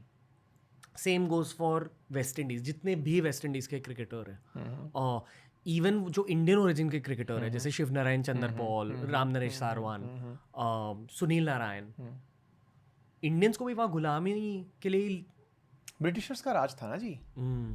दोनों जगह ब्रिटिशर्स का। देखिए, अमेरिका गए माइग्रेंट्स ही हैं। ट्रंप के जो पापा थे वो बाबा जो थे, बाबा वो जर्मनी के रहने वाले थे। उनके यहाँ के विदेश मंत्री मार्को रूबियो, उनके फादर क्यूबा के रहने वाले थे। जेडी वेंस के परिवार वाले आयरलैंड के रहने वाले थे। तो अमेरिका में जो भी गया है वो कभी ना कभी एंसेस्ट्रल रूप से माइग्रेंट होकर गया है। विलिंगली गया है कि ले जाया गया, बस फर्क इतना ही है। अब मर्जी से जा रहा है, पहले जबरन ले जाया गया था, अब वो खुद की मर्जी से जा रहा है कि मुझे बेस्ट लाइफ चाहिए, इसलिए मुझे वहां जाना है। ये होता ही है। शहर के अंदर सबसे महंगी कॉलोनी में लोग खुद जाते हैं, कॉलोनी थोड़ी बुलाती है। जो एक्चुअली जब वो सोने की चिड़िया वाला इंडिया था, इंडिया वो होता था, तब वो होता हब फॉर माइग्रेशन। यस, तब लोग आते थे इंडिया रहने। विदेशी आक्रांत इंडिया आए कि चलो यार पूरे टाइम पानी मिलेगा, पूरे टाइम खाना मिलेगा। इसलिए कहा जाता है कि we are the most diverse population genetically speaking. बिल्कुल, हम पूरी तरह से मिक्स्ड है। मतलब भारत के बारे में ना एक बात बहुत अच्छी बोली जाती है कि हम भारत के लोग भारतीय हैं। हमारे पास लोग आते गए, हमारी कल्चर में अपनी कल्चर मिलाते चले गए। रूट्स अगर ढूंढोगे तो सबके नेटिव यहीं से निकल कर आएंगे कि इंडिया अपने आप में एक पहचान थी। आज जैसे अमेरिका वाले अपने बात को बड़ी कॉलर ऊंची करके कहते हैं ना कि हम ही हम हैं, हमारे पास लोग आकर रहे हैं। टाइम है उनका इस समय। Okay, back to history timeline. तो स्लेवरी पीरियड के दौरान क्या हो रहा था स्लेव्स के साथ और नेटिव्स के साथ भी, नेटिव अमेरिकन्स जिनकी बात पॉडकास्ट की शुरुआत में हुई, और वाइट्स जो वो 4-5 देश से निकल के आए, सोसाइटी कैसी थी? अगर अंग्रेज निकल रहा है तो आपको उस रोड पर नहीं चलना है। आप जिस रेस्टोरेंट में जा रहे हो आप वहाँ खा नहीं सकते हो। आप जिस गाड़ी में बैठ रहे हो उसमें आप बैठ नहीं सकते हो। आपका काम ही केवल मेरे एक्सक्रीटा को फेंकना है या मेरे काम को अच्छा करना है। तो आप लाइफ स्पैन की बात तो करना भूल ही जाओ, मतलब ये सोचना तो भूल ही जाओ कि ये लोग जीते कैसे होंगे। आज जब हम रेसिज्म की बात करते हैं ना, तो रेसिज्म के जनक में है ये लोग जिनमें सुप्रीमेसी थी। अदरवाइज आप रेसिज्म इंडिया में कहाँ ढूंढ पाते हो? एक भारतवासी को क्यों जानना चाहिए इस चैप्टर के बारे में? हमेशा ये समझना होगा कि जो भी सत्ता में है, जो पावर में है, वो रूल करता है आपके इमोशन और साइकोलॉजी पर। हमें ये समझना होगा कि किस तरह से उन्होंने अपने पास लोगों को अपने कंट्रोल में रखा। ये हर देश के इतिहास में होगा, वर्तमान में भी है और भविष्य में भी होगा। जिस भी देश में जो साइकोलॉजी पर वार कर गया, जो आपकी सोच को कंट्रोल कर गया, वो आप पर राज कर गया। हम भारतीयों को ये समझना होगा कि हमारे अंदर से ना ये सुप्रीमेसी थॉट की हटानी पड़ेगी, just like Japanese, just like Chinese. आप सोचिए कि वर्ल्ड का सबसे ज़्यादा एक्सपोर्ट करने वाला कंट्री है चाइना, लेकिन अगर कोई विदेशी डेलीगेशन आ भी रहा है तो वह मंदारिन को ट्रांसलेट करने के लिए एक ट्रांसलेटर रख लेंगे, लेकिन खुद अंग्रेजी नहीं सीखेंगे। तो हमें यह समझने की जरूरत है कि हम अपने आप को पहचानें। हमारे देश में बहुत सी भाषाएं हैं, उन भाषाओं में हम अपना संस्कार डेवलप करें ना, अपनी पहचान डेवलप करें। Okay, back to the first narrative कि एक 500 साल पुराना सिविलाइजेशन एक 6000 साल पुराने सिविलाइजेशन को थ्रेटन कर रहा है, क्योंकि वो 500 साल पुराने सिविलाइजेशन के पास पैसे आ गए। इसी स्लेवरी पीरियड में पैसे आने लगे। जब आपके पास लेबर होगी काम करने के लिए तो प्रोडक्शन स्केल में होने लगेगा। अगर मेरे पास मेरे खेत में काम करने के लिए 4 हाथ एक्स्ट्रा लगेंगे तो शायद प्रोडक्शन पे भी असर दिखना शुरू होगा। मैं ज़्यादा बड़े खेतों में काम कर पाऊंगा, ज़्यादा फसलें ले पाऊंगा। तो स्लेवरी से इन्होंने प्रोडक्शन स्केल किया। देखिए, इसको पूरा अगर और आगे बढ़ाते हैं तो इंडस्ट्रियल रेवोल्यूशन के पीछे भी तो यही पॉइंट निकल कर आता है कि यही लेबर थे, इन्हीं लोगों से काम कराकर इंडस्ट्रियल रेवोल्यूशन हुआ, मास स्केल में प्रोडक्शन हुआ, उसको एक्सपोर्ट किया गया और दुनिया पर कॉलोनी बनाई गई। अमेरिका अमीर कैसे बना? सिंपल, एक्सपोर्ट करके। Export of everything. पहले वो करता था मशीनों का, गुड्स का, आज वो टेक्नोलॉजी का करता है, डिफेंस का करता है। कोई भी दुनिया का कंट्री केवल एक्सपोर्ट से ही अमीर होता है। This is the first and foremost philosophy. अमीरी है क्या? आज आप जिस स्तर पर हैं उससे ज़्यादा आपके पास धन हो। धन कहाँ से आएगा? जब आप कुछ बेचेंगे। क्या बेच सकते हैं? या तो सर्विस बेच सकते हैं या गुड्स बेच सकते हैं। जब आप गुड्स बेचने की बात पर आते हैं तो गुड्स होनी भी तो चाहिए। तो अमेरिका गुड्स एक्सपोर्ट करता था। चाइना के केस में आज यही तो सबसे बड़ा पॉइंट बना है कि वो अमेरिका से ज़्यादा गुड्स बेचने लगा है। अमेरिका की चाइना से जो सबसे बड़ी इस समय रिफ्ट चल रही है वो किस बात पे है कि तुम मुझको पार कर गए। धंधा कंपटीशन है। अभी ताजा ट्रंप के काल में अमेरिका ने जो, मतलब बाय गॉड ग्रेस हो गया उनके साथ कि वो एआई बेचने निकल आए और एआई में पूरा बाजार एक साथ खा गए। ये स्किल में बेच गए, या कहिए कि सर्विसेज में बेच करके चले गए। तो बेचने से पैसा कमाना वो लोग जानते हैं। ये जो अभी वॉर चला, अभी जो अपन ने गल्फ के अंदर वॉर चलता देखा, ये वॉर केवल और केवल अमेरिकी डेमोन्स्ट्रेशन था वेपनरी का। स्कारसिटी पैदा करनी थी लोगों के बीच में कि आपको वेपन्स की जरूरत है, अमेरिकी डिफेंस सिस्टम की जरूरत है। ऑटोमेटिक जिस दिन ये वॉर रुकेगा, मेरा एक्सपेक्टेशन है कि America down the line with in 1 year 1 trillion से ज्यादा के वेपन बेचेगा इन जीसीसी कंट्रीज को। उसके पास स्टॉक है, उसको उस स्टॉक को बेचना था, खराब करना था कि चलो भाई स्टॉक, क्योंकि एम्यूनिशन का एक टाइम होता है, वो थोड़े दिन बाद वैसे भी यूज करके हटाना होता है आपको। गल्फ का रॉयल रंबल चल रहा है। हाँ, और चलते जाएगा रॉयल रंबल, पूरी दुनिया पर चलता जाएगा। देखिए गल्फ ने ना, मतलब अगर मैं बात करूं तो इसने दुनिया को हमेशा एक बार वापस से सोचने का मौका दिया है। आज पूरी दुनिया अमेरिका के पीछे क्यों है, उसके पीछे भी गल्फ है। कहानी 1970 की है। अमेरिका ने सऊदी के साथ एक टाई अप किया था। टाई अप ये था कि तुम्हारे पास सबसे ज्यादा तेल है, ऑन पेपर वेनेजुएला के पास है, लेकिन सबसे ज्यादा निकालता सऊदी है। तो सऊदी को यह कहा गया कि तुम ना एक बात हमारी मान लो। बोले क्या माननी है? बोले इतना सा मान लो कि तुम तेल बेचते समय पैसा जो है वो डॉलर में लोगे। तो उन्होंने कहा कि सर ये क्यों? बोले इसलिए कि तुमको मैं इजराइल की मार से बचाऊंगा। इजराइल की मार से क्यों?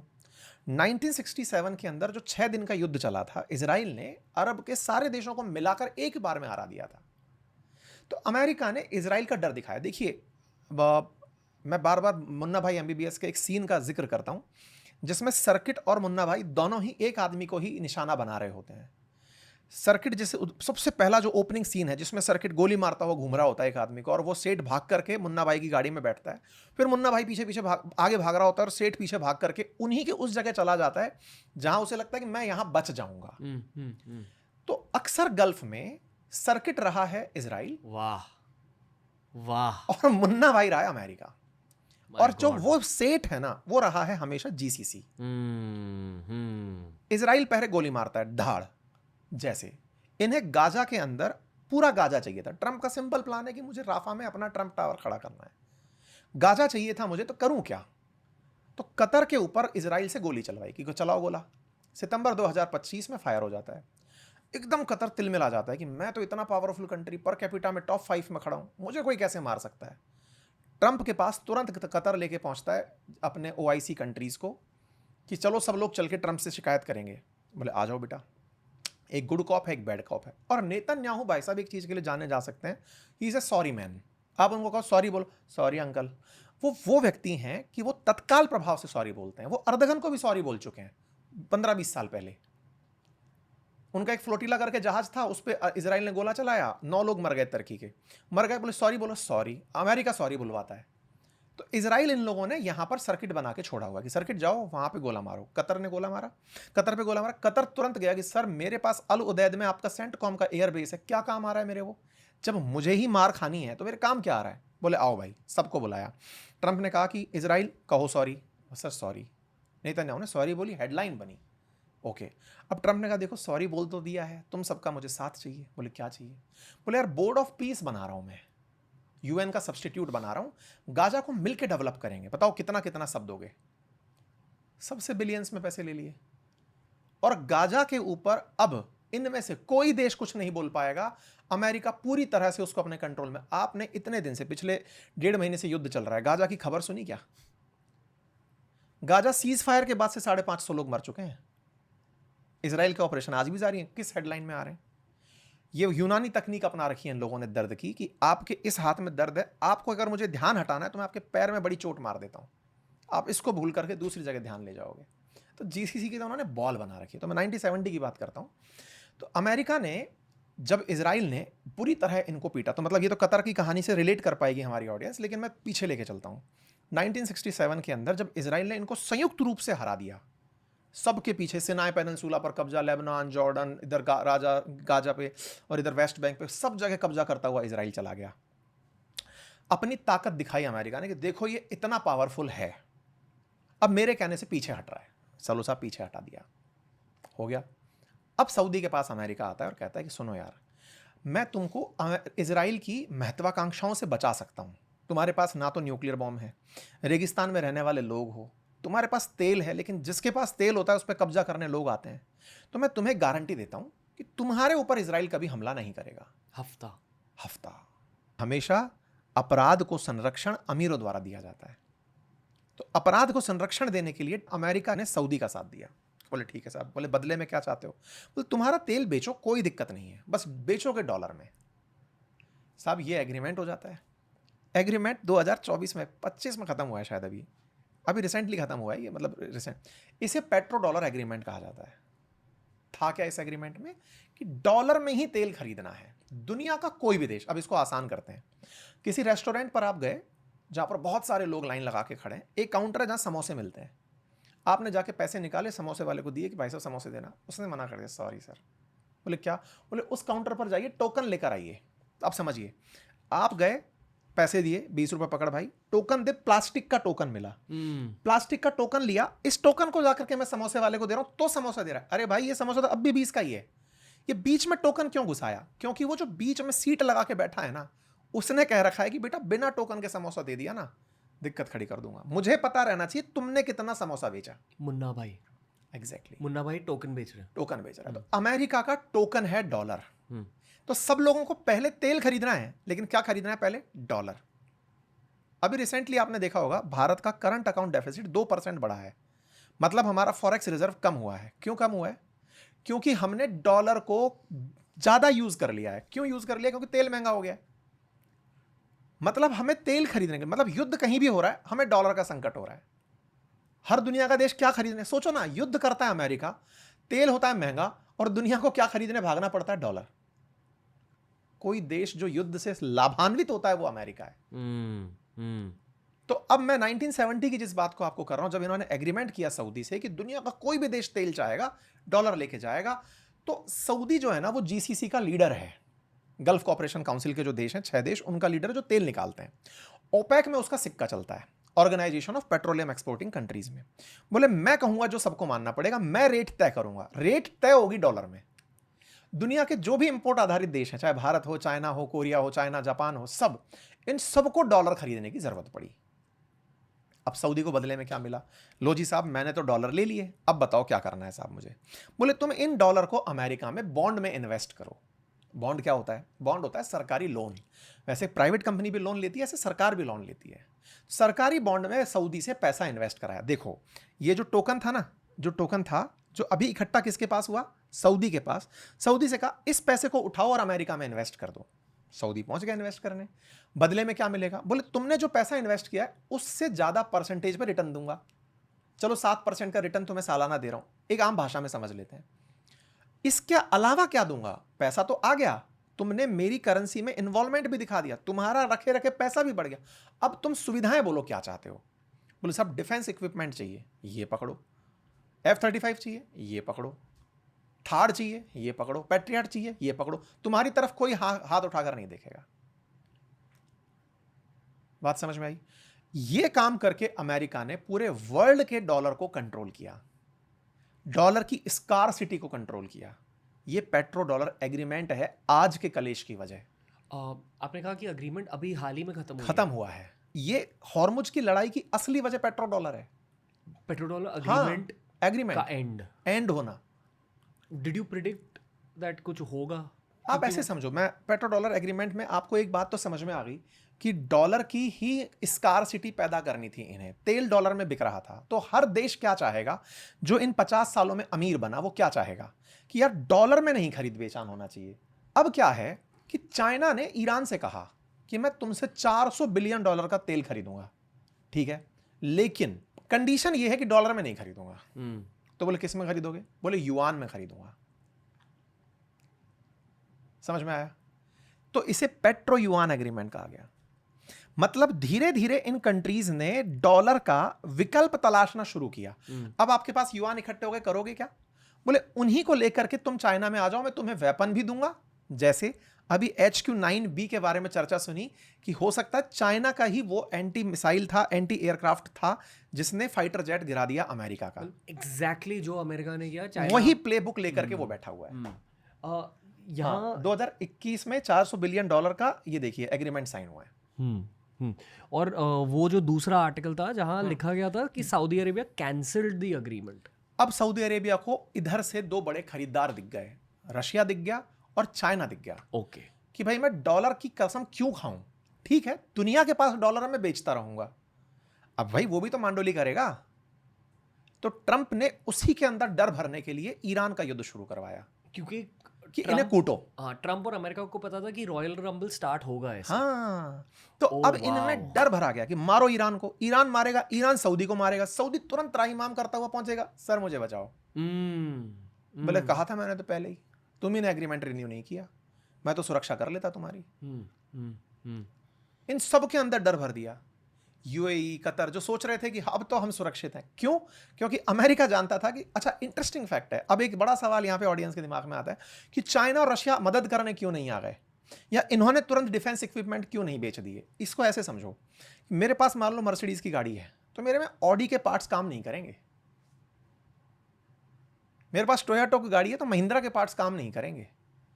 मुझे अगर कोई वेपन खरीदना है तो जो चला आ रहा है, जैसे भारत रशिया से सामान खरीदता है, तो अब हमारे पास में पूरे सर्विस स्टेशन तैयार हो रखे हैं रशिया के हिसाब से।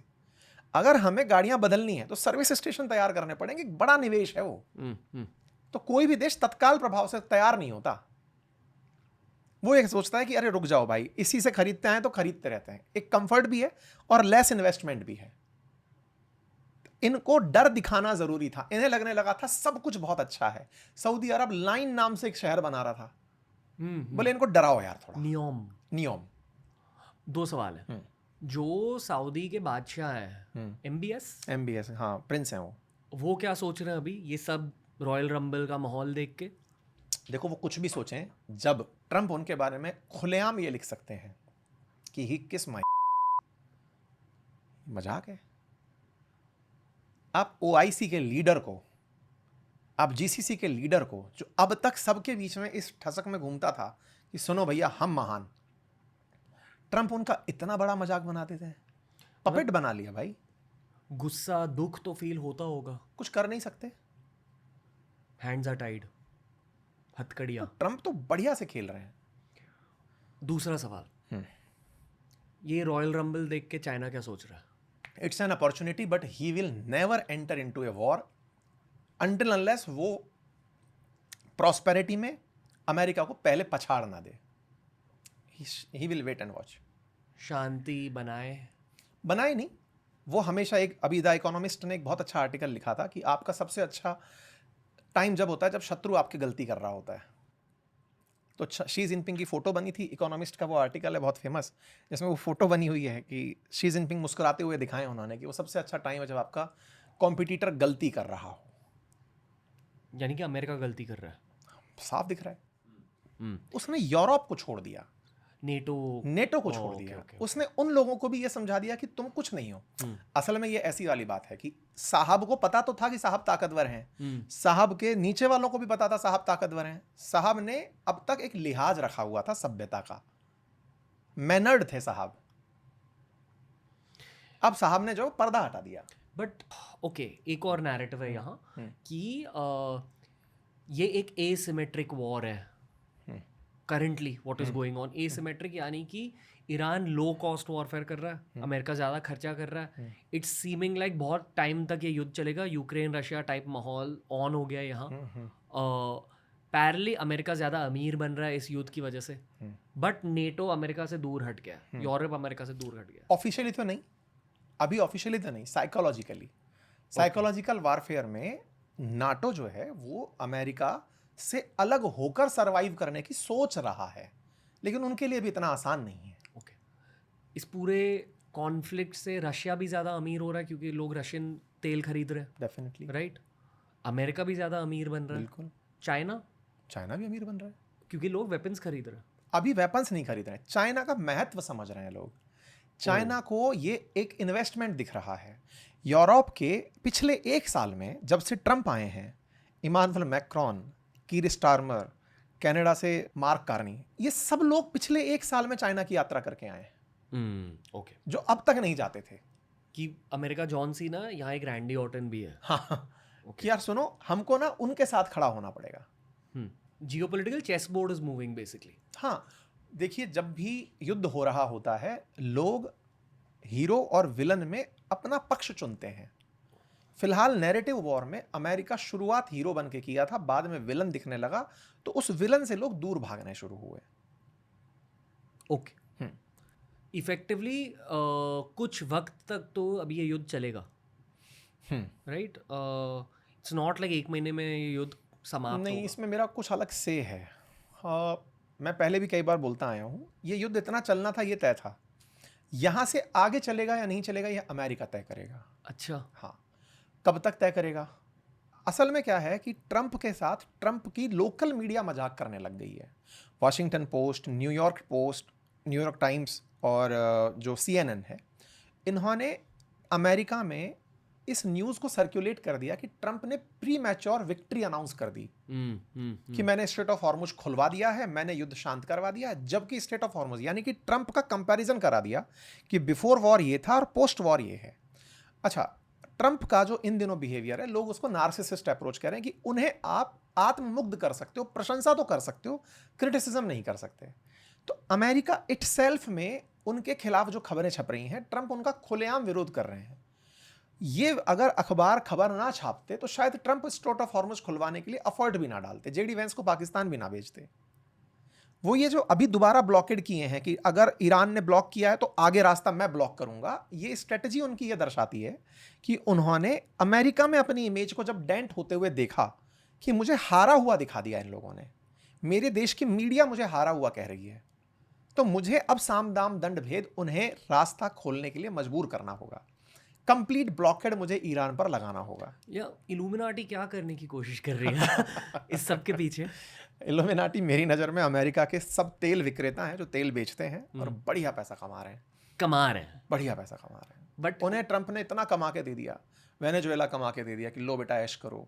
आने वाले समय में खर्ग आइलैंड की पूरी बिसात बिछाई जा चुकी है। अगर बहुत ज़्यादा ईरान में ताकत नहीं बची तो हो सकता है खर्ग पूरी तरह कंट्रोल में अमेरिका कर ले। तो ये तो जहाँ जहाँ ऑयल के सोर्सेज हैं वहाँ वहाँ पे उन्हें फ़ायदा दे चुके हैं। ओके, मैं जो रोगन बहुत ज़्यादा सुनता हूँ, वो काफ़ी राइट लीनिंग है अमेरिकन पॉलिटिक्स पर्सपेक्टिव से, और मेरे काफ़ी सारे दोस्त जो अमेरिका में हैं वो काफ़ी लेफ्ट लीनिंग है। और पहली बार मैं नोटिस कर रहा हूँ कि राइट और लेफ्ट का नैरेटिव सेम आ रहा है कि ट्रंप थोड़ा पागल हो चुका है, and right and left suddenly seeming to unite.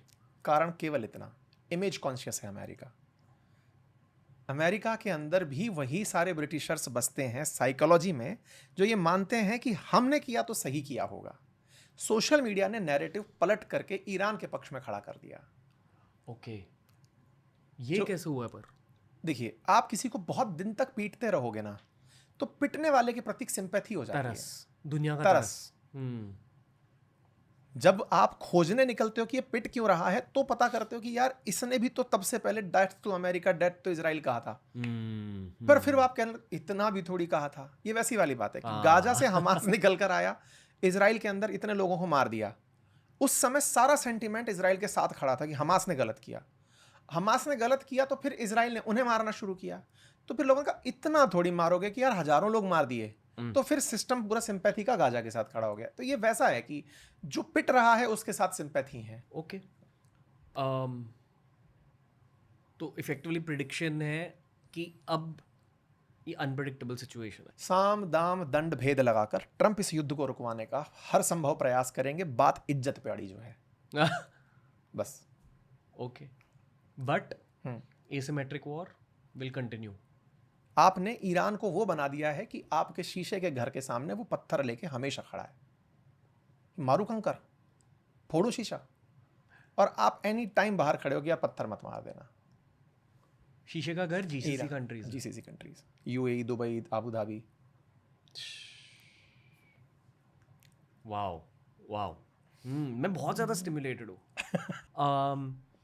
रफली ये बता दीजिए कि ये 1880s फेज के बाद जब वो सिविल वॉर ख़त्म हुई, सिविल वॉर बेसिकली इस वजह से हो रही थी कि साउथ स्टेट्स ये चाहते थे कि स्लेवरी अबॉलिश ना होए, और इस पूरी दुनिया में लड़ाई राइट्स को लेकर हुई है। चाहे साउथ अफ्रीका में देखें, इंडिया में देखें, जहां भी आप देखेंगे कहानी तो राइट्स की है ना, कि हमें भी बराबरी मिले। सबसे पहले जो आपके पास है वो आपके जैसे लोगों के पास भी हो, ये सिंपल सी बात है।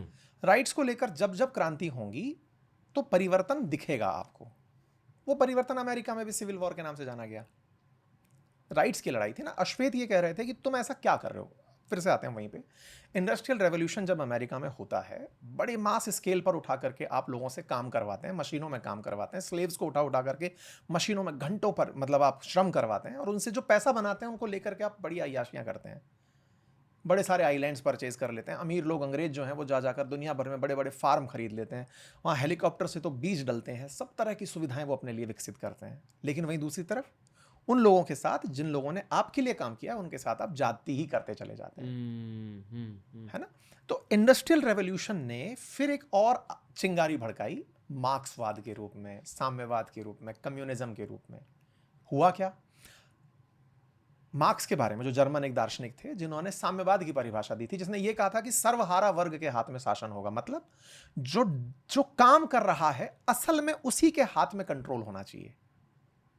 तो इंडस्ट्रियल रेवोल्यूशन ने जब मास में पैसा कमाते हुए लोगों को देखा, तो जो सर्विस करने वाला व्यक्ति था, मतलब आप ऐसे समझिए कि आज आप हैं, आपकी टीम के अंदर जो 100 लोग काम कर रहे हैं, उन सबको यह समझ में आया कि यार रणबीर इतना पैसा कमाता है हमसे और हमें इतना सा देता है। एक दिन ये सब लोग स्ट्राइक पे चले जाते हैं, ये सुनो भाई, कर लो अपना, लगा लो माइक अपना, लगा लो बत्ती जला लो, हम नहीं करेंगे काम। ऐसे में आपको या तो उन्हें वैल्यू देनी पड़ेगी या फिर आप दूसरा ऑल्टरनेट तलाशेंगे। ऑल्टरनेट बनता नहीं है स्किल्ड का। अमेरिका के साथ भी यही हुआ। जिनके दम पर अमेरिका बना था वो लोग खड़े हो गए। असल में सिविल वॉर के अंदर प्रणेता कौन थे, वो वर्कर्स थे, जिन्होंने ये रियलाइज करवाया उन गोरों को कि सुनो, ये जो तुम बड़ी बड़ी गाड़ियों में घूम रहे हो, बड़े घरों में घूम रहे हो, इज्जत लेके घूम रहे हो, इसके पीछे हम हैं। अगर तुमने नहीं दिया तो हम हड़ताल पे जा रहे हैं। मतलब एक साइड कह रही थी कि नहीं स्लेवरी होनी चाहिए, दूसरी साइड कह रही थी कि नहीं होनी चाहिए। आपको अपने राइट जाते हुए अच्छे लगेंगे क्या? एंड में जो अच्छी साइड्स थी वो जीती। बिल्कुल, तभी आज अमेरिका के अंदर सब लोग बराबर रहते हैं। तो 1860s में बेसिकली स्लेवरी अबॉलिश हुई थी, खत्म हुई थी, गुलामी खत्म हुई थी, बट 100 साल के लिए एक्चुअली गुलामी खत्म नहीं हुई। कभी नहीं होती। आज हम लोग जब भी इस तरह की बातें करते हैं तो एक चीज हमेशा देखिए, जब भी आप एक पक्ष को इसलिए एंडोर्स करते हैं कि उसके पास काबिलियत है तो उसके पास संसाधन होने चाहिए, तो अब इसका मतलब कहीं ना कहीं सप्रेशन की धारणा दिमाग में लेके चलते हैं। जैसे मैं आज कहता हूं कि आपके पास स्किल है तो आपके पास पैसा तो होना चाहिए। ये बात जब मैं बोल रहा हूं तो इसके शैडो में एक बात छुपा के बोल रहा हूं कि यार आपके पास पैसा होगा तो किसी का तो पैसा जाएगा ना। आपके पास पैसा आएगा, जीरो सम गेम है ना ये। आप किसी का पैसा लेके जा रहे हो, बस उस जीरो सम गेम में आप जब जब आगे बढ़ रहे हो तो किसी का सप्रेशन कर रहे हो। पूंजीवाद में जब जब कैपिटलिज्म बढ़ता है किसी ना किसी के साथ गलत होता है। यही तो वो सेल पॉइंट था जिसे साम्यवादी लोग बेचते थे, कम्युनिस्ट लोग बेचते थे। उनका तर्क यही होता था, कमाने वाले लोग ये हैं जो सर्विस दे रहे हैं, फिर भी फायदा लेकर वो आदमी चला जा रहा है जो अकेला है, उसकी तो केवल थॉट ही तो है। ओके ओके सर, अगली बार पार्ट 2 करेंगे। हर बार आप बोल के छोड़ते हो। मजा आया, बहुत मजा आया। अभी देखेंगे कि वॉर में क्या होता है। मे बी 1-2-3 महीने बाद काउबॉयज की हिस्ट्री बिल्कुल हम मैं शेयर लेकिन करेंगे। एक लाइन क्योंकि मैं मेरे ऑडियंस के लिए आपसे जानना चाह रहा हूँ, अगर आप ऐड कर पाएं। हाँ जी। रणबीर, मैं आपसे मिलके जैसा फील कर रहा हूँ, आप बहुत ही कूल एंड काम है। और सोशल मीडिया पे जिस तरह का फिलहाल माहौल था, मैं इस समय जब आ रहा था तो मेरी टीम ने कहा कि सर इस समय रणबीर ट्रेंड कर रहे हैं, क्योंकि समय रैना ने आपके लिए वीडियो में काफ़ी सारा जिक्र किया है। जी। मैं इतिहास में तो नहीं जाऊँगा क्योंकि सबको सब कुछ पता है, बातें भी हुई हैं, और मैं चाहूँगा कभी आप फुर्सत में बैठ के बात करें। मुझे केवल इतना बता दो, इन एडवर्सरीज को हैंडल कैसे करते हो? पहले मतलब 2 पॉइंट्स हैं। एक हो सकता है सवाल कोई ये पूछे कि यार वो आपने क्यों किया था, उसका जवाब आप बताना, वो कभी भविष्य में डिटेल में बताना। मैं जो आज आपसे डिस्कस कर रहा हूँ वो ये कि जिस तरह का माहौल है, क्योंकि अल्टीमेटली सब पर असर पड़ता है इस चीज़ का। मुझसे भी सवाल पूछेगी, मेरी ऑडियंस भी सवाल पूछती है। अल्टीमेटली आप जब इन चीज़ों को काउंटर कर रहे होते हो, खुद को हैंडल कैसे करते हो वो बताओ, और भविष्य में लोगों को ये भी बताना कि कहानी कहाँ से शुरू हुई थी, कहाँ तक पहुंची। मैं ऐसा एक्सपेक्ट करता हूँ। मतलब डिटेल्ड आंसर एक डॉक्यूमेंट्री में वो आप निकालना जब पेश कर रहे हैं। अरे तो डॉक्यूमेंट्री बन रही है। क्या बात है। हाँ, चलो। और पर्सनल लेवल पे मैं बहुत खुश हूँ, क्योंकि आई फील कि जो भी ग्रोथ देखी मैंने खुद के करियर में, वो हमेशा मुझे इसलिए मिली क्योंकि मैंने वैल्यू पेश किया ऑडियंस के सामने। तो मैं बस वैल्यू पेश करते जा रहा हूँ, मैं वर्क को एंजॉय कर रहा हूँ बहुत ज़्यादा। हाँ लेकिन हाँ, अल्टीमेटली ना मैं हमेशा जिस चीज़ में इंटरेस्टेड रहा हूँ वो ये रहा है कि लाइफ के फेजेस में how you handle this situation वो आपको बनाती है। जी। तो मैं चाहूँगा कि एक डिटेल वीडियो कभी आपका ऐसा निकल कर आए जिसमें जो भी चीज़ें रही हों और जिस तरह से आपने उन चीज़ों को हैंडल किया और जिस तरह से आज आप काम कर रहे हैं उस जर्नी को लोगों से शेयर करें, क्योंकि हर किसी को एक ही लाइफ में इतने सारे रंग जीवन के देखने के नहीं मिलते। मतलब मैंने बहुत कुछ कहा है ऑलरेडी 1 साल के अंदर, but on a very human level I feel कि कुछ कुछ चीज़ें आपके डेस्टिनी में लिखी गई होती है, कुछ कुछ बड़े चैप्टर्स जिसकी वजह से आपका कैरेक्टर शेप होता है। और 40 साल के लिए मुझे करियर ग्रो करना है, तो बस 10 साल ख़त्म हुए। ठीक है, कोई नहीं, स्पीड ब्रेकर आ गया। मैं ज़्यादा इक्विप्ड हूँ और बहुत कुछ करूँगा करियर में। बस ये मेरा एक लॉन्ग टर्म विजन है, उस लॉन्ग टर्म विजन को फुलफिल कर रहा हूँ। ठीक है, तो होपफुली मतलब फ्यूचर में बाकी डिसाइड तो जनता करती है, जो हमको सुनते हैं वो अपने अपने पक्ष अपने आप लेते हैं। मेरी तरफ से आपके लिए बहुत सारी शुभकामनाएं। थैंक यू सो मच, बहुत अच्छा लगा। फिर से कभी ऐसी चर्चा करेंगे। Thank you. मैं बहुत ज़्यादा हाई एनर्जी फील कर रहा हूँ। आई नो कि आपके लिए बहुत इंटेंस फेज है, जब दुनिया में युद्ध चल रहे हैं, it's the most intense phase of your career, क्योंकि आपको कमेंट्री करनी होती है इस पे। तो थैंक यू कि हमारे साथ भी कमेंट्री कर ली, बहुत मजा आया। My pleasure, thank you. एकदम गौरव कपूर नवजोत सिंह सिद्धू वाली ठीक है, niche reference. Thank you guys, thank you. जय हिंद। स्टार्ट से पहले ना एक वो इंटेंशन सेटिंग रखते हैं हम आजकल। बेसिकली इस एपिसोड के पीछे इंटेंशन वही है कि जो वर्ल्ड हिस्ट्री के बेस्ट एनेक्डोट्स हैं वो भारत के लोग समझे और खुद की ज़िंदगी में अप्लाई करें, ये मेरी इंटेंशन है। परफेक्ट है। ये भी समझना कि इस समय जो असली दुनिया में संकट चल रहा है उसके पीछे की कहानी क्या है। मतलब not even for India, world के लिए भी ये कैसे डिजास्टर बना आज का अमेरिका ईरान। तो पेट्रो डॉलर की कहानी को हम कहाँ पे सेट कर पाएंगे ये भी हम डिस्कस करेंगे। ठीक है सर।